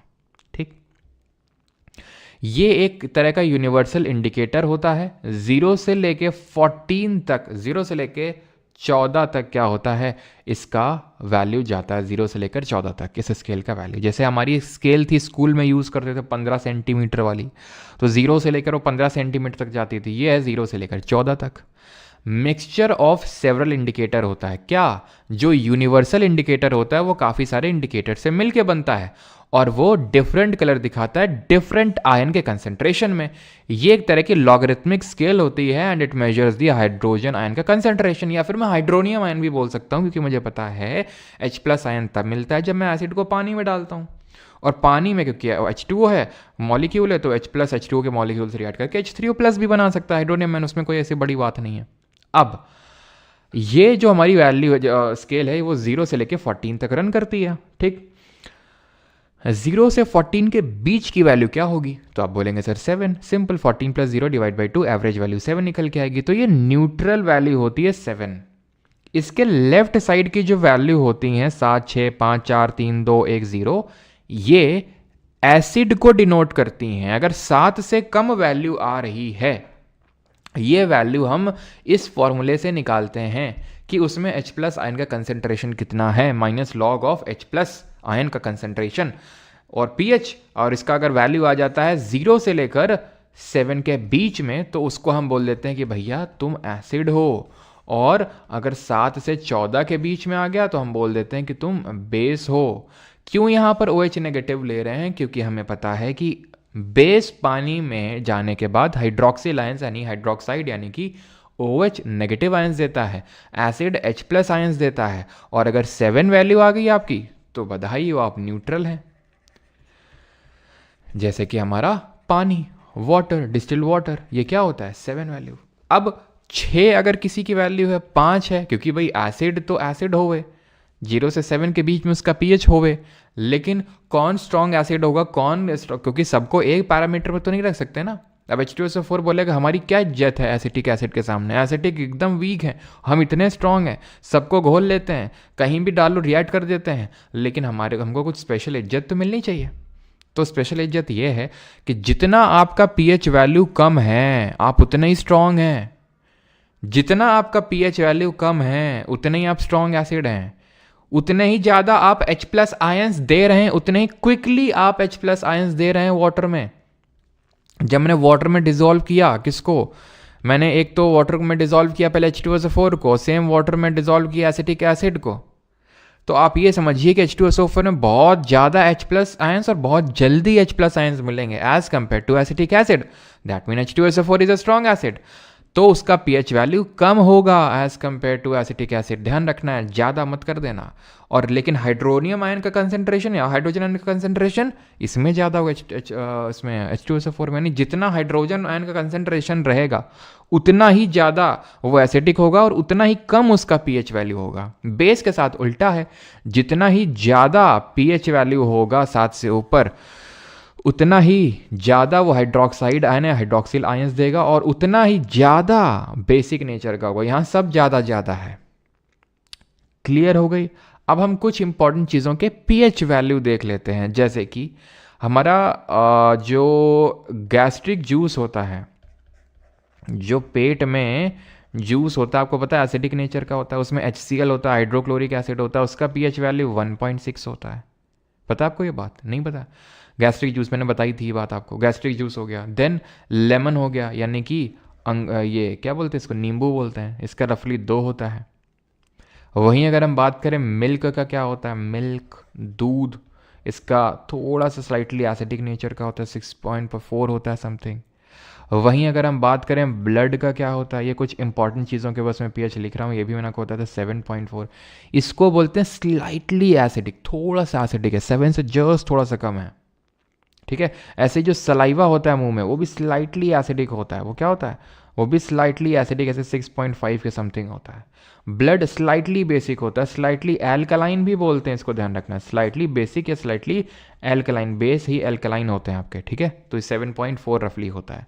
वहीं अगर हम बात करें ये जो मैग्नीशिया का दूध था, that is milk of magnesia, जिसको कि पेट की एसिडिटी ख़त्म करने के लिए, आई थिंक लिखा होना चाहिए आगे, तो जैसे लिखा है वैसे तो मैं pH वैल्यू यहाँ पर लिख देता हूँ, milk of magnesia, pH value क्योंकि आगे नहीं लिखा हुआ 10। जो सोडियम हाइड्रोक्साइड होता है दैट इज NaOH होता है, बहुत भयंकर बेस होता है, 14 एकदम एक्सट्रीम एंड पे पड़ा हुआ है। ठीक, इंपॉर्टेंस क्या है पीएच की हमारे रोजमर्रा की जिंदगी में? तो एसिड रेन जो होती है वो क्या, कौन सी रेन होती है जिसका वैल्यू 5.6 से कम हो जाए, यानी वो बारिश जिसका पीएच वैल्यू 5.6 से कम हो जाए तो उस रेन को एसिड रेन बोल देते हैं। और इसके काफ़ी सारे नेगेटिव इफेक्ट्स हैं। जैसे ताजमहल है, तो बेचारा ताजमहल का जो सफ़ेद पना जो संगमरमर है वो ब्लीच हो रहा है, उसका जो डी कलरेशन हो रहा है वो कलर जा रहा है। सॉयल जो होती है मिट्टी, उनमें उगी हुई क्रॉप्स, उनको बहुत ही नुकसान करता है, क्योंकि जो सॉयल है वो अगर एसिडिक हो जाएगी तो फिर हमें उसे ट्रीट करना पड़ेगा सर। अगर एसिडिक हो गई सॉयल तो फिर हमें लाइम वगैरह डालना पड़ेगा, ठीक है, लाइम चूना वगैरह, स्लेट लाइम वगैरह ये सब डालना पड़ेगा। और अगर सॉयल बेसिक हो जाती है तो हम यूज़ करते हैं जिप्सम। जिप्सम एक तरह का सॉल्ट होता है जो कि हम आगे अभी देखेंगे। हमारी जो ह्यूमन बॉडी है वो एक नैरो रेंज ऑफ, ठीक है, अंडर अ नैरो, ठीक है, narrow pH range, narrow pH range पे काम करती है, 7 से लेके 7.8। जो हम हमारा जो सलाइवा होता है मुंह में, आपको पता होना चाहिए कि जो हमारे दांत का आउटर कवरिंग होता है उसको हम बोलते हैं इनैमल। ठीक है, ये हार्डेस्ट पार्ट होता है हमारी बॉडी का, मैंने आपको बताया था इनैमल, आउटर कवरिंग होती है टूथ की। धीरे धीरे आपको टूथ डीके देखने को मिलता है। तो टूथ डीके आपको कब देखने को मिलता है पता है आपको? टूथ डीके यानी आपके टूथ कब डीके होने लगेंगे? इतना स्ट्रॉन्ग सब्सटेंस को भी डीके करने लगते हैं जो हमारे सलाइवा का 5.5 से अगर गिर जाए ना, नीचे हो जाए, कब होता है? होगा ये कि अगर मान लो आपके खाना फंसा रह गया रात में, तो क्या करेंगे, जो माइक्रो ऑर्गेनिज्म उसको तोड़ेंगे तो उससे एसिड प्रोड्यूस होगा, उस पर एसिड प्रोड्यूस होगा, और वो एसिड क्या करेगा, धीरे धीरे पीएच लेवल को डाउन करेगा और आपका टूथ का डीके होने लगेगा। इसीलिए बोला जाता है कि रात में भी थोड़ा सा कुल्ला उल्ला करके सोना चाहिए कि अगर कुछ दांतों में फंसा ना रह जाए। ठीक है, during indigestion stomach produce too much, तो ये समझ में आ गया। 5.6 से अगर कम हो रहा है तो एसिड रेन, 5.5 से कम हो रहा है तो सलाइवा वो टूथ डीके होने लगेगा। अब जो हमारा एसिड रेन होता है वो क्यों होता है? क्योंकि हमारे सॉक्स और नॉक्स, यानी ये तो मैं आपको पढ़ाऊंगा एनवायरनमेंट में, चलो अभी के लिए छोड़ दो। ठीक है, सल्फर के ऑक्साइड और नाइट्रोजन के ऑक्साइड अगर पानी में घुल जाते हैं तो अब जब इनडाइजेशन होता है, जब तुम बहुत ज़्यादा खा लो, पेल के धक्का पेल मचाए हुए हो, तो स्टमक क्या करेगा, उसको डाइजेस्ट करने के लिए जल्दी जल्दी एसिड प्रोड्यूस करेगा। तो एसिड प्रोडक्शन की वजह से क्या होगा, एसिड प्रोडक्शन की वजह से होगा ये कि पेट में एसिडिटी हो जाएगी। अब एसिड को कौन न्यूट्रलाइज कर सकता है? बेस कर सकता है। तो ऐसे बेस जो हमारे पेट की एसिडिटी को न्यूट्रलाइज करते हैं उनको एंटासिड बोलते हैं। उदाहरण के तौर पर बेकिंग वाला सोडा, एल्यूमिनियम हाइड्रोक्साइड, कई सारे एंटासिड होते हैं जिनमें कि टैबलेट वगैरह भी जो आती है जिनमें aluminium hydroxide is a major component. अब ये जो एल्यूमिनियम हाइड्रोक्साइड होता है ये कैसा बेस होता है? It is a weak base. ठीक है, कॉफ़ी में भी आपका एसिडिक नेचर होता है। कॉफ़ी में आप ये मान के चलो कि दूध से ज़्यादा ही एसिडिक होता है। दूध आपका स्लाइटली एसिडिक होता है, जैसे मिल्क 6.4, दूध से भी ज़्यादा एसिडिक होती है आपकी कॉफ़ी। ठीक है, तो ये वीक बेस होता है। तो वीक ही लेंगे, ऐसा ना लें कि भैया स्ट्रॉन्ग बेस ले लिया। ठीक है, पहली बात तो कोरोसिव इन नेचर होते हैं, दूसरी बात डाला तो बेसिक हो गया। भैया पेट का जो आपका माहौल है वो एसिडिक ही होना चाहिए। क्यों होना चाहिए? जल्दी से कमेंट करके बताओ, पेट का माहौल क्यों एसिडिक होना चाहिए स्टमक का? क्योंकि हमें पता है कि जो हमारा एंजाइम है पेप्सिन, जो प्रोटीन को अमीनो एसिड में ब्रेक कर रहा है, वो तभी फंक्शन कर पाएगा। और दूसरा, बैक्टीरिया जो हार्मफुल आ गए हैं अगर खाने में, तो उनको मारने का काम उसी का होता है। तो अगर तुम मीडियम को बेसिक बना दोगे, स्ट्रॉन्ग बेस डाल के, तो दिक्कत हो जाएगी। जैसे कि जो हमारे दूधिया लोग होते हैं, मिल्क मैन लोग होते हैं, अब क्योंकि वो स्लाइटली एसिडिक नेचर का होता है हमारा मिल्क, 6.4 6.6 इसके बीच में। अब धीरे धीरे विद टाइम, जैसे मान लो सुबह दूध दुहा इतने टाइम, ठीक है, वैसे तो दूध जो हमारे दूधिया लोग होते हैं वो तुम्हारी तरह नहीं होते हैं, ठीक है, या फिर हम लोग की तरह नहीं होते हैं, वो बहुत जल्दी उठ जाता है। ठीक है, वैसे मैं भी उठ जाता हूँ, लेकिन वो लोग, वो ये समझ लो उनके लिए 5:30 5:30 लेट होता है उनके लिए टाइम, वो 4 4:30, ठीक है, इतने टाइम उठते हैं। तो उन्होंने सुबह दूध लिया दूध, अब शाम तक उसको डिलीवर कर रहे हैं, शाम तक दे रहे हैं, दोपहर तक दे रहे हैं, तो उन्हें पता है धीरे धीरे धीरे धीरे जो है इसका पीएच वैल्यू जाने लगेगा। क्यों? क्योंकि इसमें जो लैक्टोबैसिलस बैक्टीरिया है वो इसको धीरे धीरे क्या करने लगेगा, कर्ड की तरफ ले जाने लगेगा। तो इसलिए वो क्या करते हैं, इसमें एक वीक बेस को ऐड कर लेते हैं। अब भैया स्ट्रांग बेस को ऐड कर लेंगे तो वो 8 के तकरीबन चला जाएगा, दूध का टेस्ट ही नहीं आएगा, जो हल्का सा खट्टापन आता है बाद में पीने के बाद, वो टेस्ट ही नहीं आएगा अगर ज़्यादा स्ट्रांग बेस। तो एक वीक बेस डालते हैं कि भाई 6.4 है, ठीक है, मान लेते हैं, तो उसको 7 तक ले जाएंगे, न्यूट्रल तक ले जाएंगे, ठीक है, और जब तक वो शाम तक डिलीवर करेंगे वो 6.4 पे फिर पहुंच जाएगा। तो इसलिए वो एक वीक बेस को ऐड कर लेते हैं दूधिया लोग हमारे। ये क्या है, ये जो लिखा हुआ है सेल्फ डिफेंस के तौर पे भी यूज़ किया जाता है इनको। किनको, मतलब ये जो हमारी बी स्टिंग है, तो जो हमारी चींटी हो गई, चाहे मधुमक्खी हो गई, क्यों डंक मारती हैं वो, डंक मार के हमें फॉर्मिक एसिड इंजेक्ट करके परम आनंद की अनुभूति करवाती हैं। वो बोलती हैं डोंट टच मी, मुझे मत छूना, किसी और को जाके छुओ, मुझको मत छू लेना, और छुओगे तो फॉर्मिक एसिड टक टक कैसे करके मारेंगे तुम्हें। नेटल जो प्लांट होता है जिसको बिच्छू बूटी बोलते हैं, ये जो आप अपनी स्क्रीन पे देख पा रहे हैं, इसमें स्टिंगिंग हेयर्स आपको देखने को मिल रहे होंगे। अगर आपने इसको भी छुआ तो आपको जो है परम आनंद की हल्की हल्की अनुभूति होगी। इसीलिए इसको कोई भी जानवर भी खाने में 10 बार सोचता है पहले, ठीक है, क्योंकि ये आपको दे देगा। लेकिन घबराने वाली बात नहीं, इसी के आसपास ही एक डॉग प्लांट करके मिल जाता है, मैं डॉक DOCK, ठीक है, डॉग नहीं होता, डॉग प्लांट होता है, आई थिंक डॉग होता है, डॉग प्लांट होता है, डॉग, ठीक है, डॉग प्लांट होता है, वो इसको न्यूट्रलाइज कर देता है। कैसे नेचर का होता होगा, ये बेसिक नेचर का होता है, तभी तो न्यूट्रलाइज कर देता है उसको, ठीक है।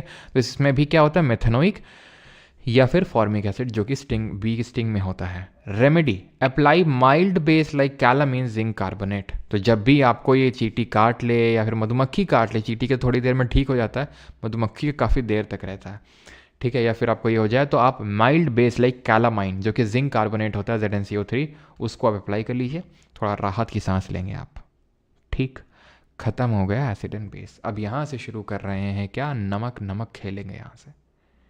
क्या यहाँ तक किसी कोई डाउट तो नहीं है? बहुत बेकार होती है ये, हमारी बॉल गिर जाती थी इसके पास से, तभी तो गिरती थी।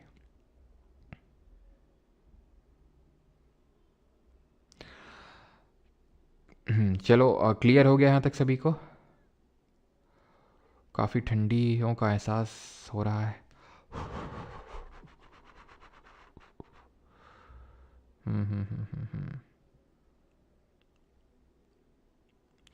What about physics? भैया होगी फिजिक्स भी, हिस्ट्री के बाद होगी। आपको खोरथा लैंग्वेज बोलनी आती है? सर गांजा में क्या है बेटा, निशु में तुम्हारे डीपी देख के हम समझ सकते हैं तुम ऐसे ही क्वेश्चन पूछो, है ना। खैर स्टार्ट करते हैं। Chloralkali process, when electricity pass through brine it decomposes to form sodium hydroxide. दो हो सॉल्ट पढ़ाने से पहले मुझे आपको बताना था पीएच और सॉल्ट, है ना। देखो अब आपको ये सब पीएच वैल्यू समझ में आ गई। अब सॉल्ट जैसे बनाता है आपको, ये एसिडिक भी हो सकता है और बेसिक भी हो सकता है। कब? देखो, अगर आपने स्ट्रॉन्ग एसिड लिया, आपने स्ट्रॉन्ग बेस लिया, छोड़ो, ठीक है, अभी मैंने बताया एसिड बेस रिएक्ट करोगे सॉल्ट और वाटर मिलेगा, ठीक है। अब अगर आपने स्ट्रॉन्ग एसिड लिया और अगर आपने वीक बेस लिया, मिलेगा तो फिर भी सॉल्ट एंड वाटर, लेकिन ये सॉल्ट न्यूट्रल सॉल्ट नहीं होगा। कैसा सॉल्ट होगा ये सॉल्ट, क्योंकि एसिड स्ट्रॉन्ग था तो एसिडिक नेचर का होगा। अगर आपने वीक एसिड लिया और स्ट्रॉन्ग एसिड लिया तो अब कौन वीक एसिड लिया और स्ट्रॉन्ग बेस लिया, अब कौन डोमिनेट करेगा? बेस स्ट्रॉन्ग करेगा। तो अब जो सॉल्ट बनेगा वो कैसा होगा? बेसिक सॉल्ट बनेगा। सॉल्ट तो फिर भी बन रहा है। आप ऐसे समझ सकते हो कि आप में किसकी ज़्यादा करेक्टरिस्टिक आएंगी, मम्मी की कि पापा की? तो वो डिपेंड करेगा कि कौन डोमिनेटिंग था, मम्मी या पापा। तो उसके बेसिस पे डिसाइड होती हैं चीज़ें कि नेचर जो है आपका वो कैसा होगा, ठीक है। अगर एसिड स्ट्रॉन्ग है तो सॉल्ट एसिडिक होगा, अगर बेस स्ट्रॉन्ग है तो सॉल्ट बेसिक होगा।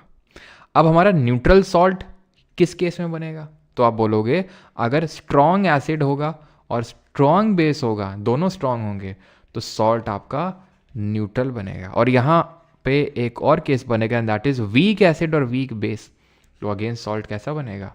इन दोनों केस में न्यूट्रल बनेगा, जिसका पीएच वैल्यू 7 होगा, ठीक।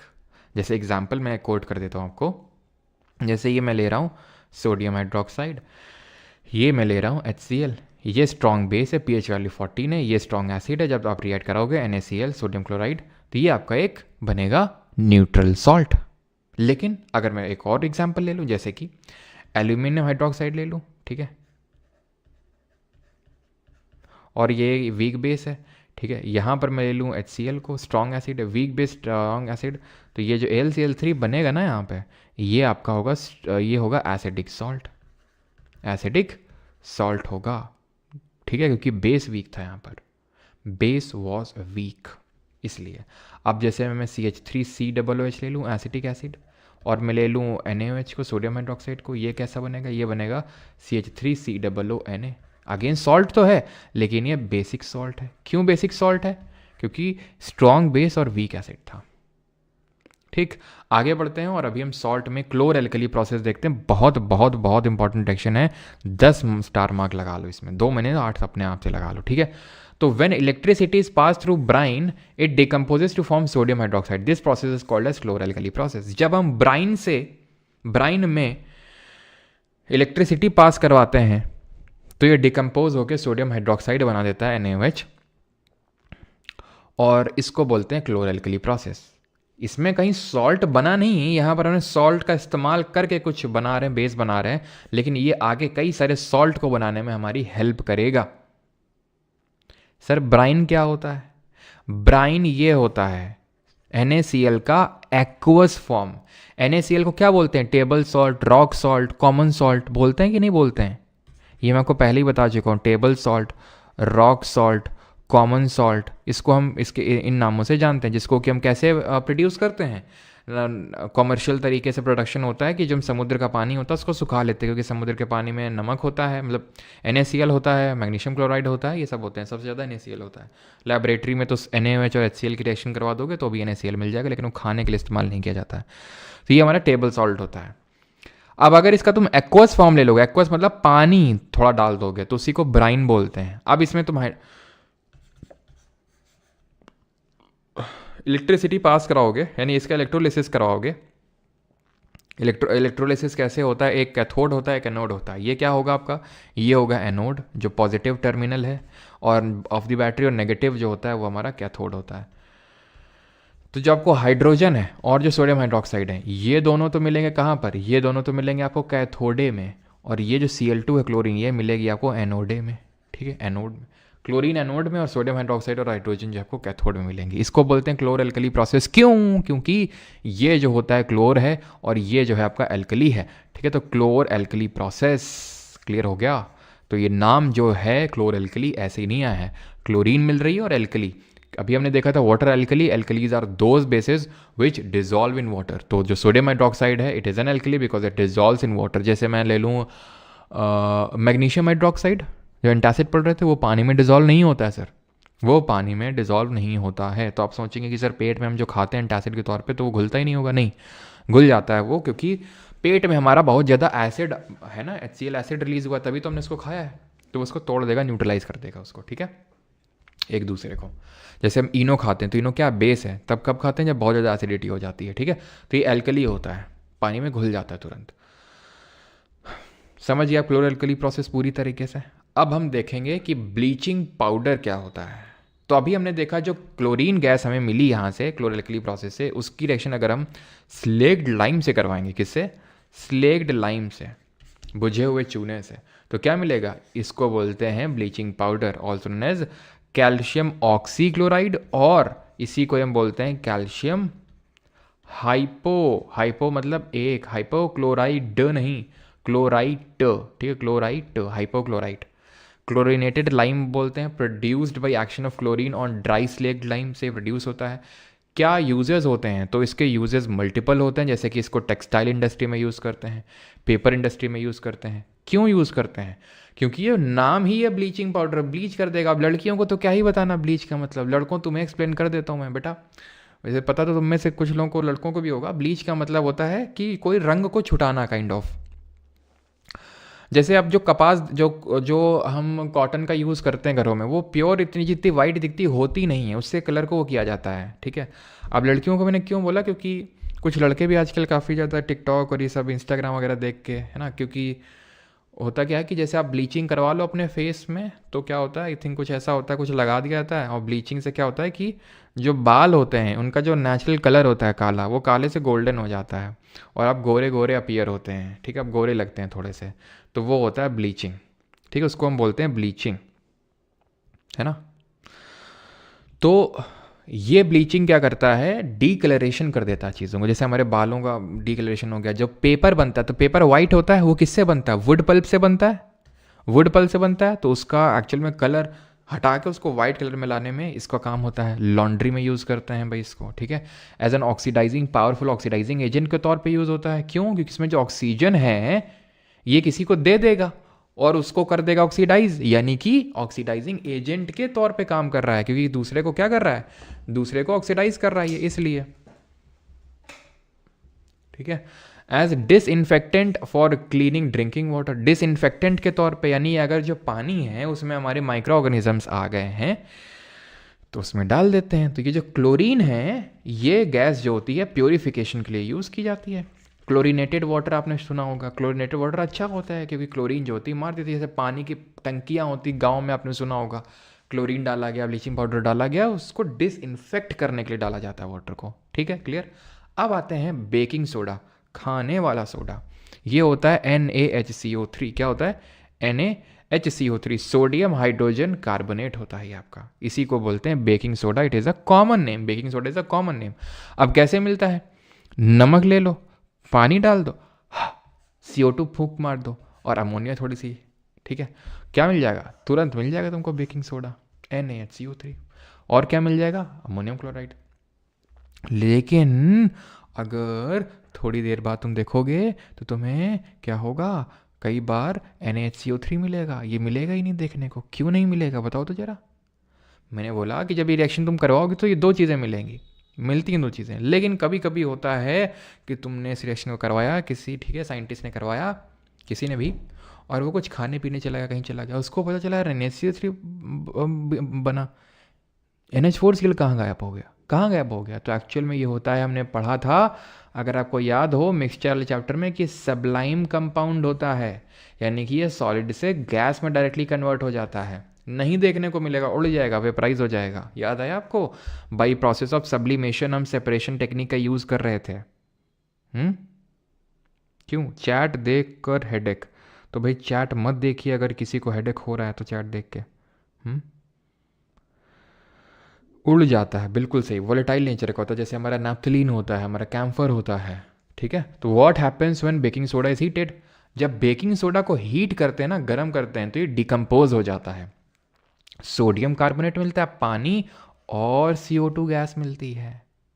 नाउ हम आगे बढ़ते हैं और बेकिंग सोडा को कहाँ कहाँ यूज़ करते हैं वो देखते हैं। टेस्टी क्रिस्पी पकौड़ास को बनाने में यूज़ करते हैं for faster cooking, to make the baking powder. अब पकौड़ास क्यों बनते हैं इससे, पकौड़ास इसलिए बनते हैं क्योंकि जब तुमने सोडियम हाइड्रोजन कार्बोनेट को डाला, उसको हीट किया, डिकम्पोज हुआ, तो वो जो डिकम्पोज होने में CO2 निकलेगी, वो निकलना चाहेगी, मुझे निकलना है, मुझे निकलना है, फुला देगी पकौड़ा को, और पकौड़ा खाओगे फिर तुम गरम गरम, ठीक है।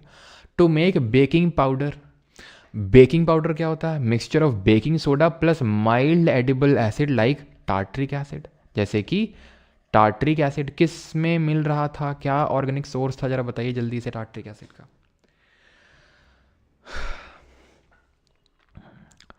पीछे अभी देख के आए थे कि जब हम मेटल की रिएक्शन करवाते हैं, ठीक है, किसके साथ, सोडियम हाइड्रोजन कार्बोनेट के साथ, सॉरी एसिड की रिएक्शन करवाते हैं किसके साथ, सोडियम हाइड्रोजन कार्बोनेट के साथ, तो क्या मिलती है, CO2 गैस मिलती है। याद आया, मेटल हाइड्रोजन कार्बोनेट की रिएक्शन एसिड के साथ करवाते हैं तो क्या मिलता है, सॉल्ट तो मिलता है, इंपॉर्टेंट क्या था, CO2 गैस निकलती है, ठीक है। सॉल्ट मिलेगा, वाटर मिलेगा, वो ठीक है, लेकिन CO2 गैस निकलती है। इसी चीज़ का यूज़ कर दिया जाता है ये जो आपकी बेकिंग इंडस्ट्री होती है केक बनाने में, आपके पकौड़ास के अलावा जो आप क्या होता है उसको ढोकलास बनाने में, ठीक है। आप जब माइल्ड एडिबल एसिड को ऐड कर दोगे, ये क्या है, मेटल हाइड्रोजन कार्बोनेट ही तो है baking soda, CO2 gas release होगी। एंटासिड के तौर पे यूज़ करते हैं। एंटासिड बताने की ज़रूरत ना होनी चाहिए, क्या होते हैं जो पेट की एसिडिटी को बुझाते हैं। सोडा एसिड फायर एक्सटिंग्विशर के तौर पे यूज़ होता है, यानी कि आग बुझाने के लिए यूज़ होता है। कैसे? ये होता है हमारा फायर एक्सटिंग्विशर। इसमें जो लिक्विड पड़ा हुआ है ये सोडियम हाइड्रोजन कार्बोनेट है, सोल्यूशन है, पूरा सोल्यूशन के फॉर्मेट में होता है। यहाँ पर एक हम थोड़ी सी छोटी सी डब्बी लगा देते हैं सल्फ्यूरिक एसिड की, डाइल्यूट सल्फ्यूरिक एसिड की। डाइल्यूट का मतलब है कि इसमें पानी की मात्रा ज़्यादा है एज कम्पेयर टू एसिड। ठीक, तो जब हम नॉब को दबाएंगे, कैप को दबाएंगे, तो क्या होगा, ये सल्फ्यूरिक एसिड इसमें गिर के मिक्स हो जाएगा। और आपको पता है कि जब सोडियम हाइड्रोजन कार्बोनेट नहीं, मेटल हाइड्रोजन कार्बोनेट रिएक्ट करता है एसिड के साथ, तो क्या निकलता है, CO2। तो CO2 निकलेगी, सॉल्ट वहीं रह जाएगा। ठीक है, CO2 गैस भड़ाम से निकलेगी। ठीक है, भड़ाम से निकल के क्या करेगी, आग को बुझा देगी। क्यों? क्योंकि ये O2 की यानी ऑक्सीजन की सप्लाई को कट कर देगा। ऑक्सीजन की सप्लाई अगर कट तो आग नहीं रहेगी। ठीक है, जैसे कि आपने देखा होगा फायर पान है ना, फायर पान मुंह में रखो, मुंह बंद करो, फायर पान बुझ जाता है। क्यों? क्योंकि वो ऑक्सीजन की सप्लाई कट हो गई उसमें, इसलिए। ठीक है, क्लियर है यहाँ तक सभी को? तो सोडा एसिड फायर एक्सटिंग्विशर में भी इसका हम यूज़ करते हैं। अब आते हैं वॉशिंग सोडा, धोने वाला सोडा, धोवन soda. Sodium carbonate dot 10H2O बोले तो सोडियम कार्बोनेट डेकाहाइड्रेट, ये क्या है, डेका। ठीक है, 10 हाइड्रेट के मॉलिक्यूल हैं, 10 वाटर के, तो सोडियम कार्बोनेट डेकाहाइड्रेट बोल देंगे इसको। कैसे मिलता है? सोडियम बाइकार्बोनेट का यानी बेकिंग सोडा का डिकम्पोजिशन करवा रहे थे, तो सोडियम कार्बोनेट मिला था कि नहीं मिला था, बताओ? मिला था। इसका डिकम्पोजिशन करवाने से सोडियम कार्बोनेट 10 पानी डाल दो इसमें। अब सर 10 पानी कैसे डालेंगे, ये गिन गिन के डालना है क्या? एक वाटर का मॉलिक्यूल ये गया, एक ये गया, नहीं भाई, पानी डाल दो, अपने आप सोडियम कार्बोनेट 10 ही अटैच करेगा वो अपने आप। ठीक है, वो 10 अटैच कर लेगा, तुम्हें ज़्यादा लोड लेने की ज़रूरत नहीं। और बन गया धोने वाला सोडा। धो क्या, जो मना है वो नहीं। जैसे ग्लास हो गया, सोप हो गया, पेपर इंडस्ट्री में यूज़ करते हैं इसको हम। ठीक है, मैन्युफैक्चरिंग ऑफ बोरैक्स, बोरैक्स जो सुहागा बोलते हैं जिसको, उसको बनाने में यूज़ किया जाता है। एंड इसको हम, ये जो बोरैक्स होता है इसको फर्दर ग्लास इंडस्ट्री में यूज़ किया जाता है बनाने में। ठीक है, ग्लास इंडस्ट्री में क्यों यूज़ किया जाता है? क्योंकि बोरैक्स बनता है इससे। बोरैक्स जो होता है ग्लास का एक इंपॉर्टेंट कॉम्पोनेंट होता है। Borax stands for N2B4O7.10H2O। Cleaning agent के तौर पे यूज़ होता है, सफाई करने के लिए। Removing permanent hardness of water. Sir what is hard water? Hardness of water से क्या मतलब होता है? हार्ड वाटर का मतलब होता है वो वाटर जिसमें आपको सॉल्ट देखने को मिले। यूजुअली कैल्शियम और मैग्नीशियम के जो सॉल्ट्स होते हैं वो अगर आपको वाटर में देखने को मिलते हैं तो उसको हम बोलते हैं hard water. This is not same as heavy water. Heavy water होता है D2O। हैवी वाटर क्या होता है? हैवी वाटर होता है ड्यूटेरियम ऑक्साइड। हाइड्रोजन के 3 आइसोटोप होते हैं, 1H1, 1H2 और 1H3। तो जो ये ड्यूटेरियम होता है 1H2, वो उससे हैवी वाटर बनता है। नॉर्मल वाटर में जब बहुत ज़्यादा सॉल्ट प्रेजेंट होते हैं कैल्शियम और मैग्नीशियम के, तो वो हार्ड वाटर होता है। उसको हार्डनेस को रिमूव करने के लिए इसको यूज़ किया जाता है। अपने आखिरी सॉल्ट पे आते हैं, that is plaster of Paris. सबने नाम सुना होगा। पलस्तर चढ़वा देंगे, इतना मारेंगे, मार मार के पलस्तर चढ़वा देंगे। पलस्तर क्या होता है? यही पलस्तर होता है, पेरिस का पलस्तर। ठीक है, तो पेरिस का जो पलस्तर, ये पेरिस से बना था इसलिए इसको पेरिस का पलस्तर बोलते हैं। और ये पलस्तर बनता कैसे? जिप्सम को हीट कर दो 373 केल्विन में। जिप्सम को हीट कर दो 373 केल्विन पे। जिप्सम क्या होता है? जिप्सम एक और सॉल्ट होता है, ये होता है कैल्शियम सल्फेट में 2 वाटर के मॉलिक्यूल अटैच कर दो तो उसको बोलेंगे कैल्शियम सल्फेट डाइहाइड्रेट। अब इसमें आप इसको हीट कर दो 373 केल्विन में, तो क्या होगा? 1.5 वाटर का मॉलिक्यूल निकल जाएगा और आधा वाटर का मॉलिक्यूल बचेगा।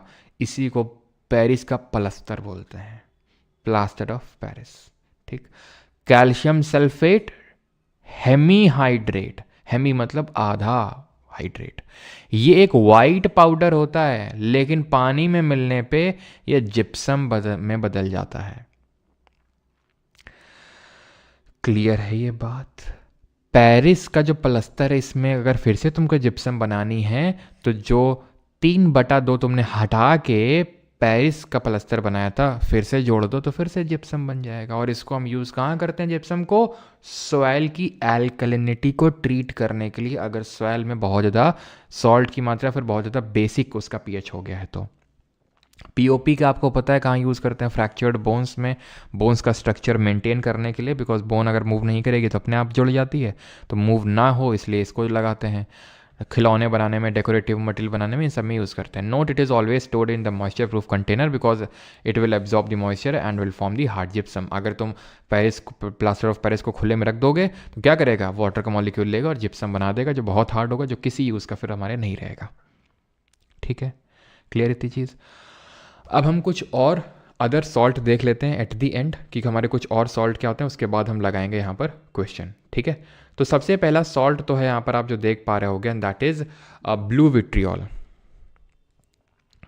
ठीक है, ब्लू विट्रियोल है। ब्लू विट्रियोल क्या होता है? ये होता है कॉपर सल्फेट, और उसमें 5, वो कैल्शियम सल्फेट था, ये जो अभी हम देख रहे थे जिप्सम और पीओपी, इसमें 5 वाटर के मॉलिक्यूल लगा दो। अब ये क्या है? Copper sulphate. देखो, जब मैं बोलता हूँ एनहाइड्रस कॉपर सल्फेट, तो एनहाइड्रस कॉपर सल्फेट का मतलब हो जाएगा कि उसमें पानी नहीं है, वाटर नहीं है। एनहाइड्रस कॉपर सल्फेट का जो कलर होता है वो वाइट होता है, लेकिन डू यू नो किसका कलर ब्लू होता है? तभी तो नाम पड़ा ब्लू विट्रियोल। हिंदी में भी कॉल इट एज नीला थोथा।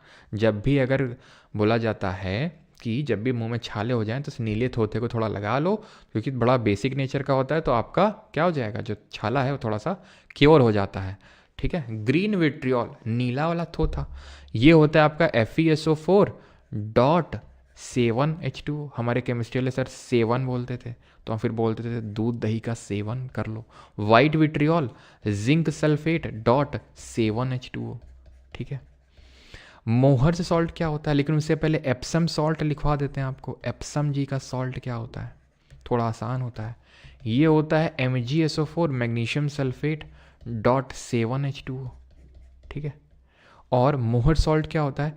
ये अमोनियम सॉल्ट होता है, NH4 का होल ट्वाइस FeSO4 का होल ट्वाइस .6H2O। ठीक है, ये होता है आपका, इसको बोलते हैं मोहर्स सॉल्ट। ठीक है, एलम क्या होता है? इसको हिंदी में बोलते हैं फिटकरी।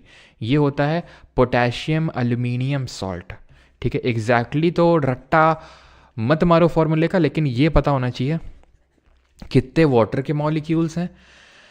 ठीक है, डायरेक्टली पूछ लेगा वाटर में कितने हैं, मतलब ब्लू विट्रियोल में कितने हैं, ग्रीन में कितने हैं, है ना, वाइट में कितने हैं, मोर सॉल्ट में कितने वाटर के मॉलिक्यूल हैं, एलम में कितने हैं, और ये किसके सॉल्ट होते हैं? पोटेशियम एल्यूमिनियम के, ये अमोनियम और आयरन का। क्लियर? ये हमारा एक चमचमाता हुआ कोर्स है प्यारे बच्चों। ठीक है, ये आप बैच एनरोल कर सकते हैं इतना प्राइस पे करके, 1 ईयर की वैलिडिटी, ये है लाइफ टाइम वैलिडिटी के लिए, और इसको आप परमार एकेडमी ऐप और वेबसाइट से एनरोल कर सकते हैं। किसी भी तरह की कोई समस्या के लिए एक व्हाट्सएप नंबर है, और आप एप्लीकेशन इंस्टॉल करके तुरंत चैट सेक्शन में जाइए यहाँ से, और अपने डाउट का, क्वेरी का आंसर पूछिए। तब तक हम एक काम करते हैं, दैट इज़ कि क्वेश्चन लगा लेते हैं। ठीक, पहला क्वेश्चन ये रहा आपकी स्क्रीन पे, दूधिया वाला।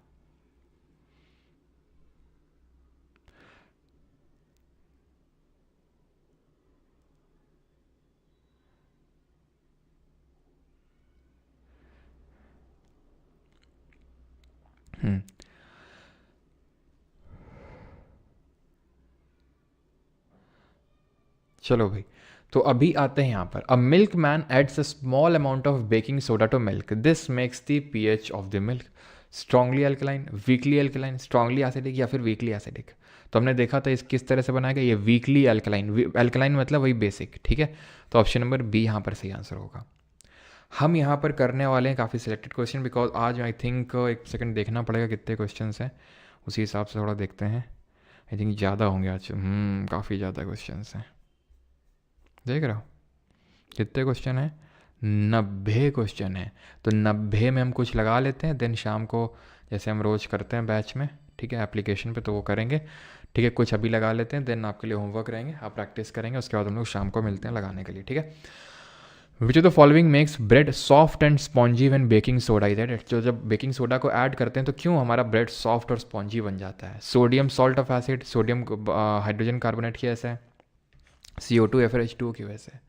तो सर जब बेकिंग सोडा को ऐड करते हैं तो ये मत मार कर देना, बेकिंग सोडा का फार्मूला नहीं पूछ रहा है। फार्मूला तब पूछता तो जब आप टिक कर देते, लेकिन यहाँ पूछ रहा है कि क्यों वो सॉफ्ट एंड स्पॉन्जी बनता है, क्योंकि उससे CO2 गैस निकलती है, उसको निकलना होता है तो वो छेद छेद से हो जाते हैं ढोकला ब्रेड इन सब में।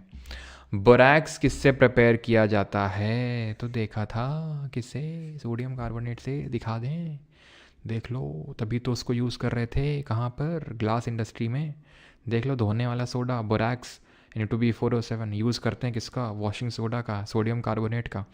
ज़रूरी नहीं कि वो सोडियम कार्बोनेट डेकाहाइड्रेट ही लिखे हमेशा, अगर वो सोडियम कार्बोनेट भी लिखता है आपको समझ में आना चाहिए, ठीक है।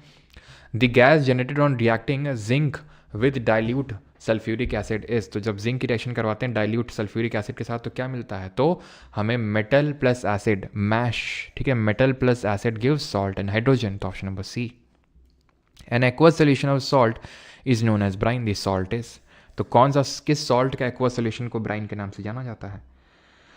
सीजल मेंस में इकोनॉमिक्स कहाँ से करूँ, श्वेता अग्रवाल जी। तो श्वेता जी, इकोनॉमिक्स के लिए जो वन शॉट लिया था अभी 3-4 महीने पहले, सीजल टीयर 1 से पहले, उसको आप अच्छे से करके जाइए, मल्टीपल टाइम्स क्वेश्चन वहीं से आपका बनने वाला है, और जो अभी MTS के क्वेश्चंस करवाए थे वो वाला कर लीजिएगा, ठीक है। An aqueous solution of salt is known as, तो ये है हमारा सोडियम क्लोराइड का, option number A will be the correct answer. Sixth, which among the following are the main ingredients for manufacturing of glass, तो glass की manufacturing के लिए कौन से मेन इंग्रेडिएंट्स होते हैं। ऑप्शंस आपके सामने हैं, जल्दी से बताइए, अभी थोड़ी देर पहले मैंने बताया।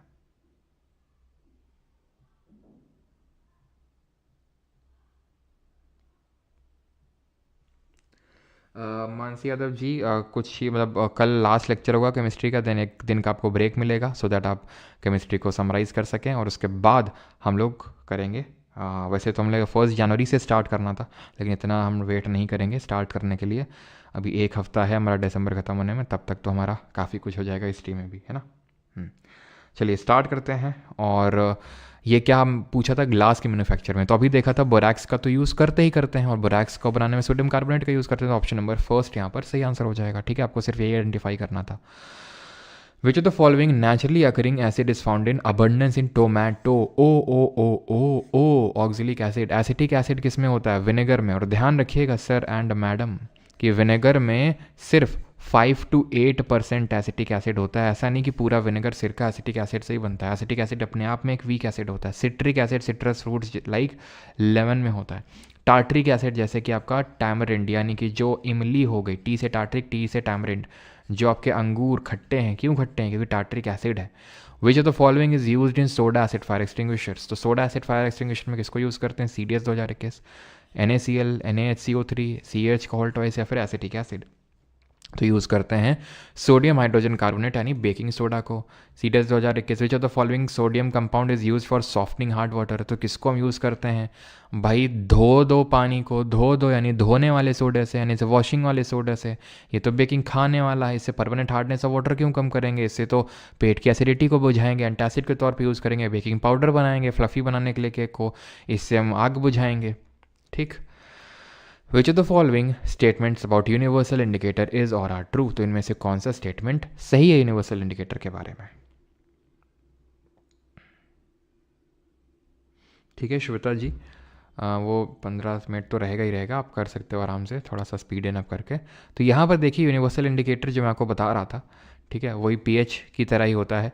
जब आप इसका वैल्यू 1 होगा, ठीक है, जब इसका वैल्यू 1 होगा तो ये रेड कलर शो करेगा। थोड़ा सा और क्या होगा, थोड़ा सा हम क्या कर रहे हैं, और एसिडिक बना रहे हैं क्या ना, और कम एसिडिक हो रहा है। pH वैल्यू 2 पे पिंक, ऑरेंज, ठीक है, ये थोड़ा सा dark yellow, light green, green, 7 पे ग्रीन, 7 पे ग्रीन यानी न्यूट्रल पे भी ये कोई ना कोई कलर दिखाता है, 8 पे डार्क ग्रीन, ठीक है, फिर ये हल्का सा ब्लूइश टाइप में जाएगा, और डार्क ब्लू बन जाएगा 12 में, देन वॉयलेट, और देन 14 में पर्पल। तो हर एक पर्टिकुलर कलर पे क्या दिखाता है, हर एक पर्टिकुलर pH वैल्यू पे डिफरेंट कलर शो करता है, जो हमारा यूनिवर्सल इंडिकेटर होता है। तो it is a mixture of several indicator, ये लाइन लिखी हुई थी डायरेक्टली वहाँ से नोट से अपना। It shows different colours at different concentration of hydrogen ions, अभी मैंने आपको दिखाया। It helps to determine the strength of given acid and base in titration, बिल्कुल स्ट्रेंथ पता चलती है। अगर ऑब्वियस सी बात है, 3 अगर किसी का pH वैल्यू है तो वो उसका स्ट्रेंथ ज़्यादा है एज़ कम्पेयर टू जिसका pH वैल्यू 5 है एज एन एसिड। तो यहाँ पर तीनों ऑप्शन आपके स्टेटमेंट सही है, 1, 2 एंड 3। ठीक है।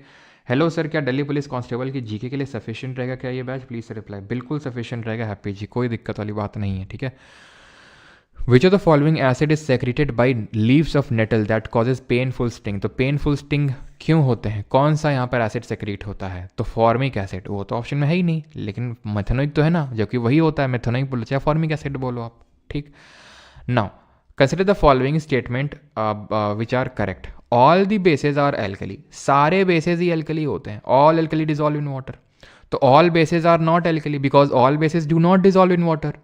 Those bases who dissolve in water are called as alkalis. All alkalis dissolve in water. Yes, तभी तो वो एल्कली कहलाए, क्योंकि वो पानी में घुल गए थे इसलिए. Alkali are soapy to touch, bitter in taste and corrosive in nature. ये सारा कुछ भी बाहर नहीं है नोट से, not even a single thing. Which of the following living organism give litmus? बताओ लिटमस पेपर कौन देता है और इसका नेचुरल कलर क्या होता है? किस कलर की डाई होती है ये? बेटा योगी पाटिल सुधर जाओ, थोड़ा संभल जाओ, नहीं तो फालतू में भी टाइम आउट कर दूंगा तो फिर बोलोगे सर कमेंट नहीं करने दे रहे हैं. ऐसे तुम्हारे तरह एक और स्टूडेंट थे, वो दूसरी आईडी से भी वीडियो देख रहे होंगे, ठीक है. उन्होंने भी कुछ रिकॉर्डेड वीडियो में ऐसा कमेंट डाला था जिसकी वजह से अब ब्लॉक किया उनको, फिर दोबारा है, फिर ब्लॉक किया, फिर तिबार आएंगे, फिर ब्लॉक करेंगे, क्योंकि एक लिमिट तक ही कुछ हम कमेंट्स को थोड़ा सा सहते हैं, ठीक है. उसके बाद फिर सहन शक्ति हमारी चली जाती है, बियरिंग कैपेसिटी चली जाती है, ठीक है. हम बोलेंगे नहीं, वो तुम्हें बता दिया हमने, ठीक है. बार बार हम इस चीज़ का बखान नहीं करेंगे.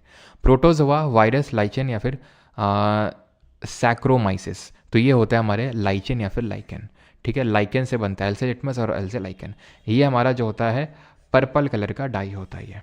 अगला 14th, milk of magnesia is used when, milk of magnesia is used when people suffer from indigestion of food. It is ah, तो मिल्क ऑफ मैग्नीशिया क्या होता है? Strong base, mild base, strong acid और mild acid. तो हमने देखा था strong base डालोगे तो पेट का माहौल बेसिक हो जाएगा, वो हमें चाहिए ही नहीं, हमें तो एसिडिक चाहिए. हम तो फिर बेस क्यों डाल रहे हैं? क्योंकि पेट में ज़्यादा ही एसिड हो गया इसलिए, ठीक है.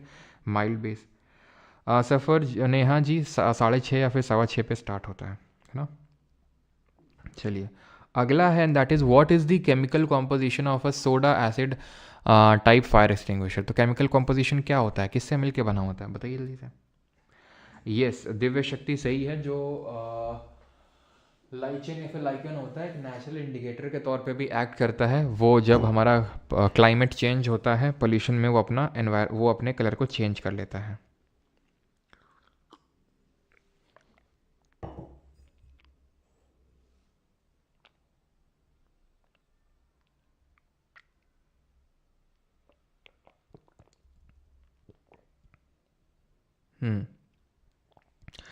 ओके चलो भाई. तो यहाँ पर सोडियम हाइड्रोजन कार्बोनेट और सल्फ्यूरिक एसिड, ठीक, क्लियर हो गया. और डाइल्यूट सल्फ्यूरिक एसिड को लेते हैं अगर डाइल्यूट और कंसनट्रेट करके दो ऑप्शन आ गए तो, ठीक है. तो ये सोडियम हाइड्रोजन कार्बोनेट नहीं, बेकिंग सोडा और सल्फ्यूरिक एसिड डाइल्यूट. चलो 4-5 और क्वेश्चन करते हैं. Consider the following statement. While diluting the concentrated nitric acid solution, जब डाइल्यूट कर रहे होंगे तो क्या क्या होगा. प्रीति अरद ji, yes Parmar 3.0 I think open expire हो गया अभी. चलो तो यहाँ पर water must be added slowly to concentrated acid. No, never add water, add acid must be added slowly to water. तीसरा सही होगा, दूसरा गलत होगा. ये गया, ये गया, ये गया, खत्म. Concentration of hydronium as volume, पर वॉल्यूम इंक्रीज ना ही होगा, डिक्रीज होगा, क्योंकि आप एसिड में बहुत भयंकर हाइड्रोनियम आयन कंसंट्रेशन है. आप पानी में डाल रहे हो तो हाइड्रोनियम आयन जो है वो डाइल्यूट हो रहे हैं, मतलब पर वॉल्यूम जो है वो कंसंट्रेशन, उस पानी में हाइड्रोनियम आयन का कंसंट्रेशन बढ़ने लगेगा जिसमें आप डाल रहे हो एसिड को. लेकिन पर वॉल्यूम जो भी हाइड्रोनियम आयन का कंसंट्रेशन एसिड में था वो कम होने लगेगा, डिक्रीज होने लगेगा, ठीक है. अगला करिए, that is this. Which of the following is the correct order of the pH for the given substances. iOS का कुछ कीजिए. रूड किलर जी, जो भी मैंने आपको बताया था कि किस तरह से आप क्वेरी भेज सकते हैं ऐप के अंदर और व्हाट्सएप पे, वहाँ पर कहीं आप भेज दीजिएगा उस चीज़ को तो वो सही हो जाएगा, ठीक है. यस कल क्लास रहेगी, लेट मी टेल यू, कल संडे लेकिन कल क्लास रहेगी, ध्यान रखिएगा इस चीज़ को. कल हमारी लास्ट क्लास होगी, ठीक है. परसों ब्रेक होगा आपका मंडे को, बिकॉज स्कूल तो जाते नहीं हैं आपकी मंडे को, है ना. इस तरह से तो मेन इसलिए है क्योंकि हमारी कल मैं केमिस्ट्री ख़त्म करना चाह रहा हूँ, फिर एक दिन का ब्रेक देके उसके बाद मैं हिस्ट्री स्टार्ट करूँगा, ठीक है. तो आपको पता है कि सबसे ज़्यादा तो यार मिल्क ऑफ मैग्नीशिया का होगा बिकॉज इसका पीएच वैल्यू 10 होता है. ठीक है। ब्लड का कितना बढ़ा देते हैं, 7.4 होता है। ठीक है, तो ब्लड पहले आएगा, कॉफ़ी एसिडिक होती है और कॉफ़ी से ज़्यादा जो हमारा ये नींबू होता है वो खट्टा होगा।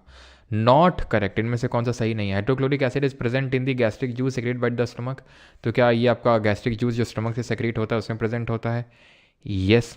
Acetic acid is the main constituent of vinegar, yes. Oxalic acid is found in tamarind paste, no. Tamarind मतलब इमली, इमली में कौन सा होता है, इमली में टार्टरिक एसिड होता है, ऑक्जेलिक तो होता है टोमेटो में। और ऑरेंज में ध्यान रखना है एस्कॉर्बिक एसिड, एस्कॉर्बिक एसिड किसका नाम होता है, विटामिन सी का नाम होता है।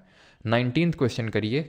ठीक है, यहाँ पर ट्रेड नाम लिखा हुआ है और केमिकल नेम लिखा हुआ है, जल्दी से। ब्लीचिंग पाउडर क्या होता है, CaOCl2, कैल्शियम ऑक्सीक्लोराइड या कैल्शियम हाइपोक्लोराइड। इसको कहाँ यूज़ करते हैं, ब्लीचिंग में यूज़ करते हैं, पेपर इंडस्ट्री में वुड पल्प को वो करने के लिए, ब्लीच करने के लिए। लिनन इंडस्ट्री, लिनन इंडस्ट्री क्या होती है, जो कपड़ा होता है ना, जो एक तरह का मतलब कपड़ा होता है ये, तो उसको ब्लीच करने के लिए यूज़ करते हैं। और हम है ना, लड़कियां वगैरह यूज़ करती हैं ब्लीच, मतलब लड़कियां सभी यूज़ करते हैं आजकल तो। शादी के पहले दूल्हे का कायदे से ब्लीचिंग होता है, ब्लीचिंग पाउडर। ठीक है, तो यहाँ पर क्या होगा, कैल्शियम ऑक्सीक्लोराइड 3, और पावरफुल ऑक्सीडाइजिंग एजेंट होता है, वाटर को प्योरीफाई करने के लिए यूज़ किया जाता है as a disinfectant agent. Baking soda, खाने वाला सोडा आपका 1 हो जाएगा, वॉशिंग सोडा 10 वाटर के मॉलिक्यूल के साथ सोडियम कार्बोनेट हो जाएगा, प्लास्टर ऑफ पेरिस आधा वाटर का मॉलिक्यूल के साथ, 3124, that is option number A. 20th, which of the following is used in bleaching of paper, तो ब्लीचिंग ऑफ पेपर में हम किसका यूज़ कर लेंगे, क्लोराइड का यूज़ कर लेंगे। ठीक है। When electricity is pass through brine, तो जब ब्राइन से इलेक्ट्रिसिटी डालेंगे तो क्या होगा, इसी को, ये कौन सा प्रोसेस है आपका, यही है आपका क्लोर एल्कली प्रोसेस, जहाँ पर हम क्या कर रहे थे, एक्वस NaCl ले रहे थे जिसको ब्राइन बोल रहे थे, इसे इलेक्ट्रिसिटी पास करवा रहे थे, क्या मिल रहा था, एल्कली, क्लोर यानी क्लोरीन, और H2, ये दोनों मिल रहे थे कैथोड में, ये मिल रहा था एनोड में।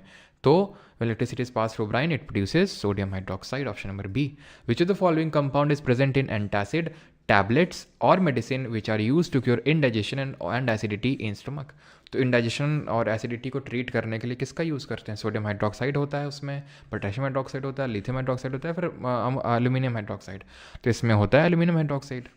देखा था हम लोगों ने, एल्यूमिनियम हाइड्रोक्साइड होता है माइल्ड, ये आपका बेस होता है। सोडियम हाइड्रोक्साइड तो बहुत स्ट्रॉन्ग बेस होता है, बहुत स्ट्रॉन्ग बेस होता है। स्ट्रॉन्ग बेस को तो हम एंटासिड के तौर पे यूज़ नहीं कर सकते ना, वीक बेस को करेंगे। ठीक है, तो ये आपका वीक बेस होता है एल्यूमिनियम हाइड्रोक्साइड। वॉशिंग सोडा का केमिकल फॉर्मूला क्या होता है, ये तो बेकिंग सोडा होता है, ये आपका एग्जैक्टली ठीक है, जिसमें 10 वाटर के मॉलिक्यूल अटैच होते हैं। CSF असिस्टेंट कमांडेंट 2024, बधाई हो, आप असिस्टेंट कमांडेंट बन गए।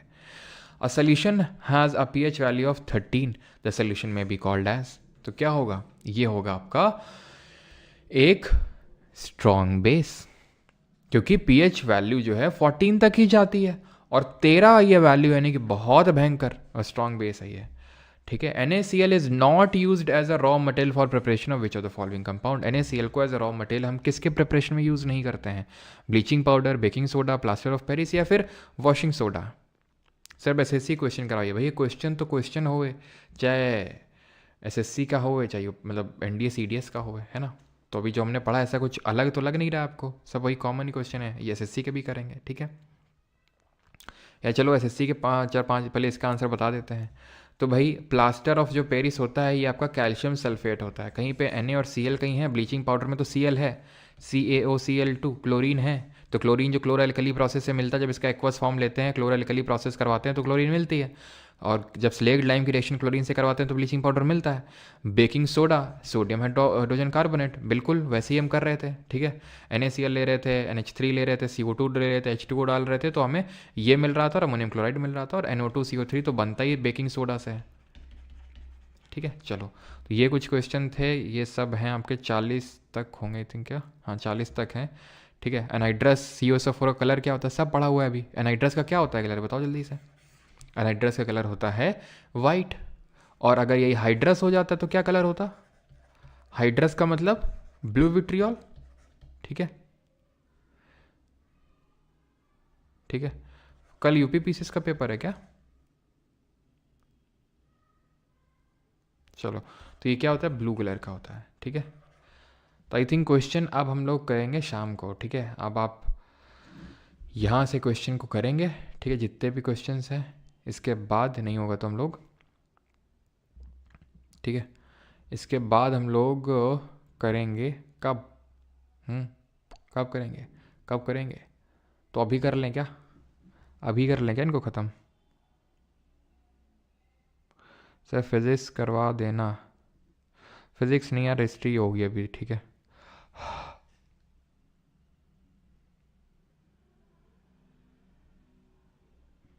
चलो अभी करवा देते हैं इसी में, ठीक है। चलो, तो किसने एसिटिक एसिड को सिंथेसाइज किया था फॉर द फर्स्ट टाइम, ये हरमन कोल्बे ने किया था, ठीक है। हर्बन वोलर ने यूरिया को सिंथेसाइज किया था, ठीक है। वोलर ने, फ्रेडरिक वोलर ने, जो आपका अमोनिया है, ठीक है, अमोनिया उसको सिंथेसाइज किया था। ये चीज़ आप ध्यान रखिएंगे, ठीक है।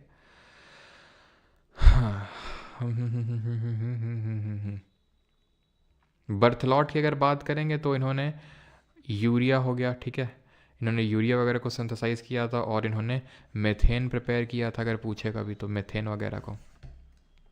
आगे बढ़ते हैं, किसमें कौन सा एसिड होता है, कार्बोनिक, लॉरिक, ब्यूटाइरिक, ये आपका सीजीएल टीयर 2 जो पिछला वाला हुआ था उसमें पूछा गया था क्वेश्चन। कार्बोनिक एसिड किस में होगा, ये आपका सोडा वाटर में होगा। लॉरिक एसिड, ब्यूटारिक एसिड और यूरिक, आपको कुछ नहीं, कार्बोनिक को मैच कराना था, ब्यूटारिक को एसिड बटर से मैच कराना था, बटर हो गया, खत्म हो गया क्वेश्चन। ए का 3, सी का 2, ए का 3, सी का 2, खत्म। किसी में दिख रहा है, खत्म। बी का 4 यानी कोकोनट का जो मिल्क होता है उसमें लॉरिक एसिड होता है, और यूरिक एसिड जो होता है आपका मस्टर्ड ऑयल में होता है। मस्टर्ड ऑयल, मस्टर्ड किस तरह की क्रॉप होती है बताएंगे। Which potassium salt is a mineral supplement use to treat और prevent low levels of potassium in the blood. तो हम एक सेकेंड रुकेंगे, ठीक है। लो लेवल्स, तो भाई हमें पता है कि लो लेवल्स ऑफ पोटेशियम जब होते हैं तो हम पोटेशियम नाइट्रेट, ये नाइट्रेट तो एक्सप्लोजिव के तौर पे यूज़ किया जाएगा, ठीक है। पोटेशियम आयोडाइड का यूज़ करते हैं, option number B will be the correct answer. Acid और बेस की रिएक्शन को क्या बोलते हैं, इसको बोलते हैं उदासीकरण, यानी कि न्यूट्रलाइजेशन रिएक्शन। कैसी होती है, एंडोथर्मिक होती है, एक्सोथर्मिक एसिड होती है, ठीक है। विच acid destroys the bacteria that enter the stomach, तो एसिड जो हमारे स्टमक में एंटर करते हैं उनको कौन डिस्ट्रॉय करता है, तो न्यूट्रलाइजेशन रिएक्शन होती है हमारी एक्सोथर्मिक, ठीक। और hydrochloric acid that is muriatic acid क्या करता है, वो उसको न्यूट्रलाइज कर देता है। टोमेटो में, टमाटर में कौन सा एसिड प्रेजेंट होता है, कार्बोनिक तो हमने देखा था सोडा वाटर में होता है, एसिटिक एसिड, ऑक्जेलिक, टार्टरिक, तो ये हो जाएगा आपका ऑक्जेलिक। ये विनेगर में होता है, ये टैमरिंड और ग्रेप्स में होता है। मैलिक एसिड किस में बताया था, एप्पल और बनाना में आपको बताया था, तो वो भी ध्यान रखेंगे क्योंकि वो भी कभी कभी पूछ लेता है, ठीक है। तो which of the following is used as an antacid to neutralise stomach acidity, तो किसको यूज़ करते हैं स्टोमक एसिडिटी को न्यूट्रलाइज करने के लिए, मैग्नीशियम हाइड्रोक्साइड, जिसको कि मिल्क ऑफ मैग्नीशिया बोल रहे थे, ठीक है, मिल्क ऑफ मैग्नीशिया बोल रहे थे हम। 48, when the litmus solution is neither acidic nor basic its colour is, जब लिटमस ना तो एसिडिक होता है ना तो बेसिक होता है तो उसका क्या कलर होता है, ओरिजिनल कलर होता है उसका, वो एक तरह की पर्पल डाई होती है ना, सारा कुछ पढ़ा हुआ है। Which of the following acids makes the pH of vinegar acidic, चाहे वो हमने CDS से CAPF NDA क्वेश्चन लगाया चाहे यहाँ पर, ठीक है, not even a single question जो हमारे रेंज से बाहर हो। विच of the following acid makes the pH of vinegar acidic, तो विनेगर एसिडिक क्यों होता है, बिकॉज उसमें एसिडिक एसिड होता है, कितना होता है, वो भी 5 to 8% होता है सिर्फ, ठीक है। 50th question, salt of strong acid and weak base are acidic with pH value less than 7, when electricity is passed through an aqueous solution of sodium chloride called brine it decomposes to form sodium oxide। तो क्या answer होगा जल्दी से बताइए, बहुत आसान सा question है। पहला वाला तो आप तुरंत कर देंगे कि भाई स्ट्रॉन्ग एसिड है, वीक बेस है, तो एसिड डोमिनेटिंग होगा, तो pH value less than 7 acidic salt होगा। लेकिन जब हम ब्राइन से करवाएंगे तो उसको हम क्लोर एल्कली प्रोसेस बोलते हैं, क्योंकि उसमें एल्कली सोडियम हाइड्रोक्साइड मिलता है, ना कि सोडियम ऑक्साइड, तो सोडियम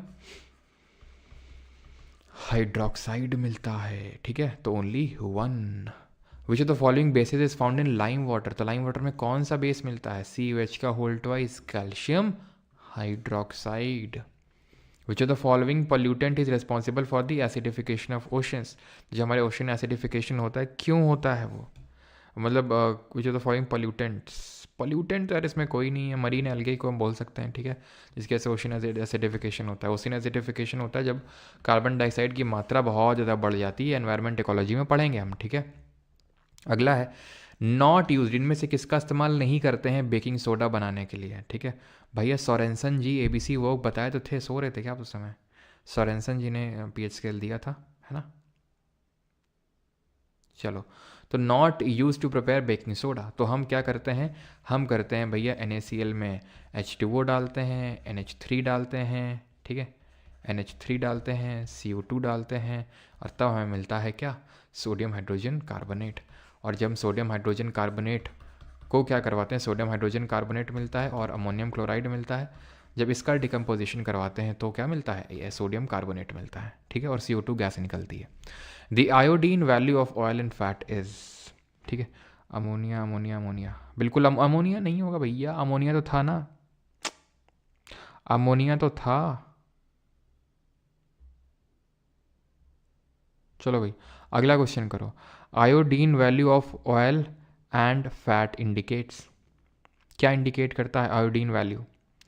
ऑप्शन फर्स्ट है आपका number of carbons present, degree of unsaturation, number of iodine atom present, degree of saturation. तो आप देख सकते हैं दोनों क्या है, ये दोनों हैं आपके सिमिलर और कंट्रास्टिंग ऑप्शन, सैचुरेशन अनसैचुरेशन। तो किसी एक का तो डिग्री बता रहा होगा, ये डिग्री ऑफ अनसैचुरेशन बताता है, ठीक है, ऑप्शन नंबर डी, क्योंकि अनसैचुरेटेड फैट्स होते हैं ये। हम कल वाले लेक्चर में इस चीज़ को भी देखेंगे। कल का भी लेक्चर सर प्लीज़ मिस मत करिएगा, आपके 3 चैप्टर सबसे इंपॉर्टेंट होते हैं, periodic table, acid base and salt और कार्बोनेट्स कंपाउंड, ठीक है, ये मिस मत करिएगा। Select the synthetic indicator from the among the given options. Litmus lichen से मिलता है, लाइकन से डिराइव होता है, तो नेचुरल इंडिकेटर है, नेचुरल है। मिथाइल ऑरेंज, फेनोप्थिलीन, ये आपके सिंथेटिक है। When a large amount of carbon dioxide dissolves in a water body, the water becomes acidic, जो ऐसे ओसिन एसिडिफिकेशन बोलते हैं उसको, because of the formation of which acid, तो कौन सा एसिड बनता है, ये बनता है आपका कार्बोक्सिलिक एसिड, ठीक है, कार्बोलिक नहीं, कार्बोनिक नहीं, कार्बामिक नहीं, कार्बोक्सिलिक एसिड। 57 इनमें से कौन सा गलत है? इवेपोरेशन कैसे ठंडक होती है, बिल्कुल जैसे बताया, तो थिनर डालो अपने हाथ में और एकदम से उड़ेगा, इवेपोरेट होगा। क्यों इवेपोरेट होगा? बिकॉज उसने आपकी हाथ की हथेली की पाम की एनर्जी को लेके वो क्या कर गया, लिक्विड से गैस में कन्वर्ट हो गया। सही है। Both boiling and evaporation are bulk phenomena, no they are a surface phenomena. अब बल्क और सरफेस फिनोमिना क्या होते हैं? तो बल्क फिनोमिना वो होता है जो एकदम से एक साथ हो जाए, सरफेस फिनोमिना वो होता है जो धीरे धीरे हो। जैसे कि आजकल सर्दियों का समय चल रहा है, तो पानी की रॉड डालते हो या फिर गैस में गर्म करते हो, चूल्हे में गर्म करते हो, तो पानी एकदम से तो सारा गर्म हो नहीं जाता है ना। तुम देखते हो कि तुमने रॉड डाली, थोड़ी देर बाद नहाने आए, नहाया, पानी वानी डाला तुमने, आहा ठीक है, मज़ा आया, ठीक है, और फिर पता चला कि नीचे तो पूरा ठंडा पानी है, और तो उस समय जो तुम्हें रिग्रेट होता है ये गलती मैं कैसे कर सकता हूँ, तो फिर तुम्हें नीचे ठंडे पानी से नहाना पड़ जाता है। तो यहाँ से तुम याद रखो कि सरफेस फिनोमिना है, यानी कि सरफेस बाई सरफेस बॉइलिंग होती है और इवेपोरेशन भी होता है, ठीक है। तो दोनों क्या होते हैं, ये आपका इनकरेक्ट पूछा है, तो दोनों ही आपके सरफेस फिनोमिना होते हैं, ठीक है। चलो आगे बढ़ते हैं। व्हेन द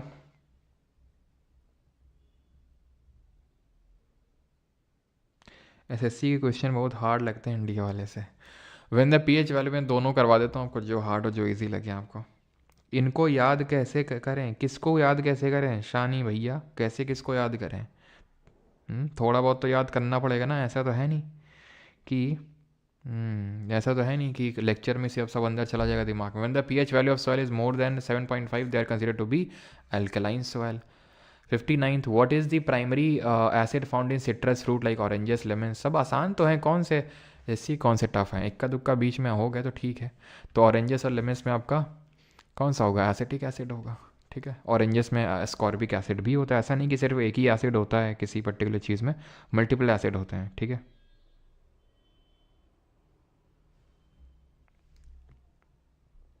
चलो अगला है, and that is which polyatomic मॉलिक, अरे यार लाइट चली गई, रुको जरा।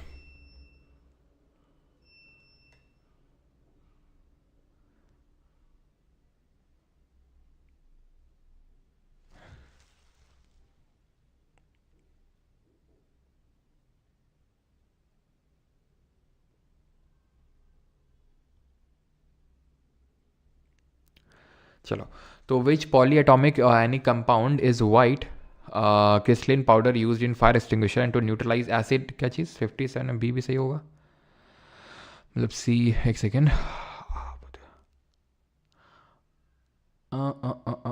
सी वाला सही होगा। Okay okay okay okay okay, heating नहीं था यार, सॉरी ये बॉइलिंग लिखा हुआ था, ठीक है। इवेपोरेशन तो आपका सरफेस फिनोमिना होता है, हीटिंग भी आपका सरफेस फिनोमेना होता है, बट इट इज़ बॉइलिंग, ठीक है। बॉइलिंग आपका बी से बॉइलिंग और बी से बल्क याद रखिएगा। तो सी वाला सही है, एक्चुअल में बी वाला ही, मतलब बी ही गलत है आपका, बिकॉज दोनों आपके बल्क फिनोमेना नहीं होते हैं, दोनों आपके बॉइलिंग, बी से बॉइलिंग और बी से बल्क, बट जो इवेपोरेशन होता है वो सरफेस फिनोमेना होता है, ठीक है। क्लियर है? तो ये चीज़ ध्यान रखना, इवापोरेशन सरफेस फिनोमेना होता है। ऐसे याद कर लो, इवापोरेशन सरफेस से होता है, तुमने हाथ में डाला थिनर को, सरफेस से हो गया, पानी डाला कहीं, सरफेस से हो गया, ऐसे याद कर लो, बी से बॉइलिंग, बी से बल्क, ठीक है। तो सी वाला सही है आपका। इस क्वेश्चन में अगर बात करें which polyatomic, okay okay okay okay, मुझे आपको एटॉमिसिटी भी पढ़ानी है, और अब मैंने बोला भी था कल बैच वालों को कि मुझे याद दिला देना, मुझे कल याद दिलाना ध्यान से, बिकॉज अभी तो काफ़ी बच्चे चले गए, ऑलमोस्ट आधे से ज़्यादा चले गए, ठीक है। तो अभी मैं नहीं करवा रहा हूँ, कल याद से मुझे याद दिला देना, ठीक है, कि कल एटॉमिसिटी वाला कॉन्सेप्ट मुझे बताना है आपको, एटॉमिसिटी करवाना है और गैस के लॉस। कल का लेक्चर बड़ा भी होगा, कल का लेक्चर बड़ा भी होगा, ध्यान रखना, ठीक है। तो which polyatomic ionic compound is white crystalline powder use in fire extinguisher पे यूज़ करते हैं इसको, सोडियम बाइकार्बोनेट को यूज़ करते हैं, ठीक है।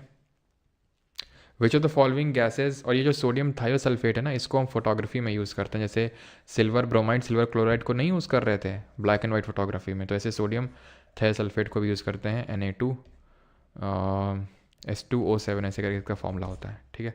अगला है which of the following gases get release when dilute H2SO4 react with magnesium.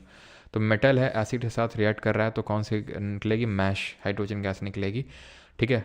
5-6 question और करते हैं, फिर उसके बाद आपके होमवर्क होंगे। मोस्ट एसिडिक कौन सा इसमें, ये भी आपको कल पता चलेगा। आंसर तो इसका डी होगा, क्यों, क्योंकि जितना ज़्यादा आप बड़ा एल्काइल ग्रुप अटैच करते जाएंगे, अभी एल्काइल विल्काइल कुछ पढ़े नहीं है तो इसलिए आपको समझ में नहीं आएगा, तो आप इतना समझ लो कि जितना ज़्यादा बल्कि होगा आपका एल्काइल ग्रुप उतना ही कम एसिडिक होगा। तो सबसे ज़्यादा एसिडिक आपका ये मेथनोइक एसिड या फिर फॉर्मिक एसिड, इसी को बोलते हैं, यही होगा, ठीक है। चलो 59 में क्या है, ओके सॉरी, सिट्रिक एसिड होगा या सिट्रस फ्रूट में, सॉरी सॉरी सॉरी, ठीक है, सिट्रस फ्रूट में सिट्रिक एसिड होगा, यस, ठीक है। अभी आते हैं 63 में, another name for vitamin C जो आपका ऑरेंजेस में होता है, and that is ascorbic acid. Which essential amino acid, भैया बता दो, enhances calcium absorption and also plays an important role in the formation of collagen. Collagen के फॉर्मेशन में हेल्प करता है और बहुत इंपॉर्टेंट रोल प्ले करता है कैल्शियम एब्जॉर्प्शन। कोलैजन का ट्रिपल हेलिकल स्ट्रक्चर किसने दिया था, who gave the triple helical structure, तो आंसर होगा लाइसिन इसका, ठीक है। एसेंशियल अमीनो एसिड क्या होते हैं, कितने होते हैं, एसेंशियल वो होते हैं जो हमारी बॉडी खुद से नहीं बनाती, बाहर से लेने पड़ते हैं, 9 होते हैं। नॉन एसेंशियल कितने होते हैं, 11 होते हैं। ट्रिपल हेलिकल स्ट्रक्चर किसने दिया था, रामचंद्रन जी ने दिया था, ठीक है। 65 which acid is used as a souring agent added to vinegar, pickled vegetables and sauces, ठीक है, किसको यूज़ करते हैं as a raw material for seasoning, seasoning के तौर पे इसको यूज़ करते हैं। Acetic acid, formic acid, citric या फिर टार्ट्रिक एसिड, तो विनेगर वगैरह में हम एसिटिक एसिड को यूज़ करते हैं, ठीक। विच of the following is the correct order of basicity, चलो ये बताओ जल्दी से, बेसिसिटी का करेक्ट ऑर्डर क्या है,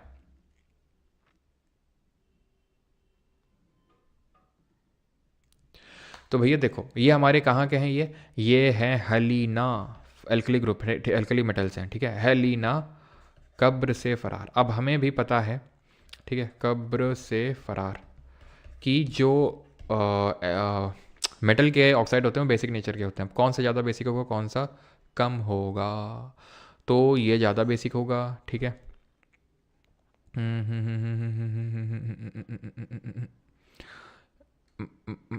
KOH ज़्यादा होगा, ठीक है।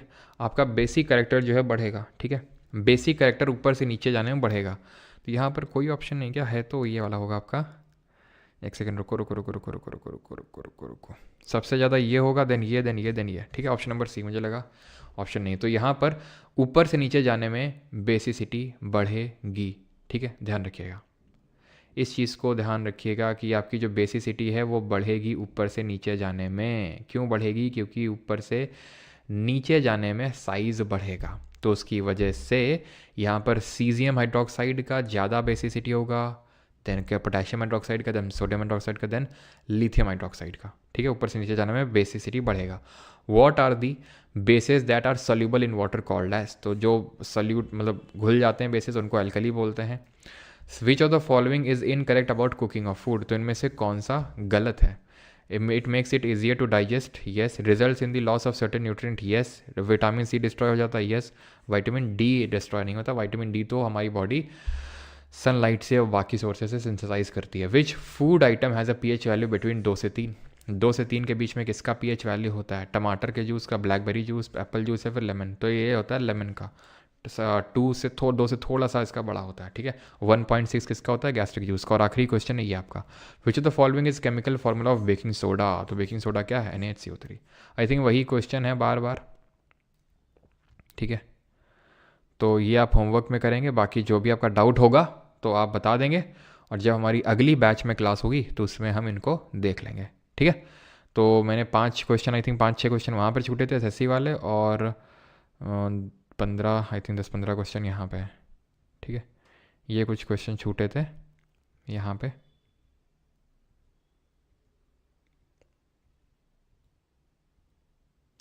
ये भी अब कर लेंगे कितना क्या पीएच वैल्यू है।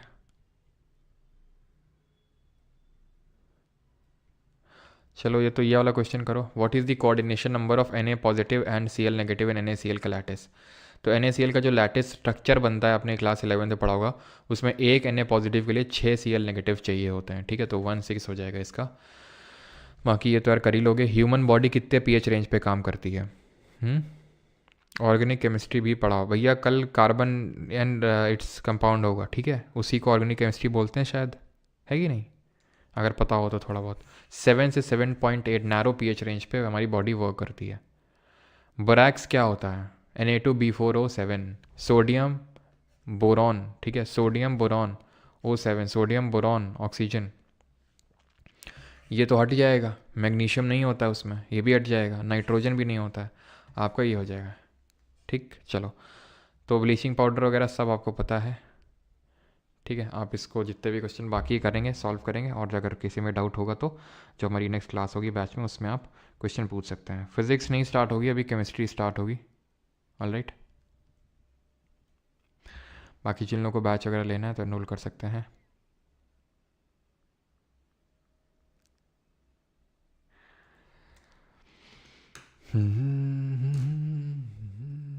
चलो भाई, हाँ बारिश वारिश आज हो रही है, कोलकाता में बारिश हो रही है नहीं, और शायद यहाँ पर भी हो रही है, क्या बोलते हैं, वेस्ट बंगाल में और उड़ीसा में। अब नहीं प्रभु सर, बस बस।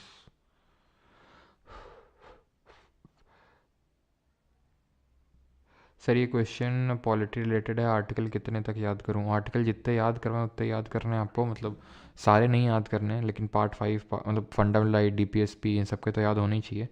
बाकी पार्ट 5 पार्ट 6 वो सब मैंने बताया था आपको, है ना।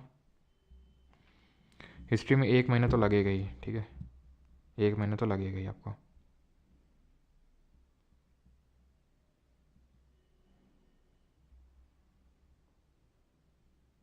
अच्छा, कल एग्ज़ाम है UPPCS का, देखते हैं, ठीक है। चलिए भाई, थैंक यू सभी को, धन्यवाद, thank you thank you thank you.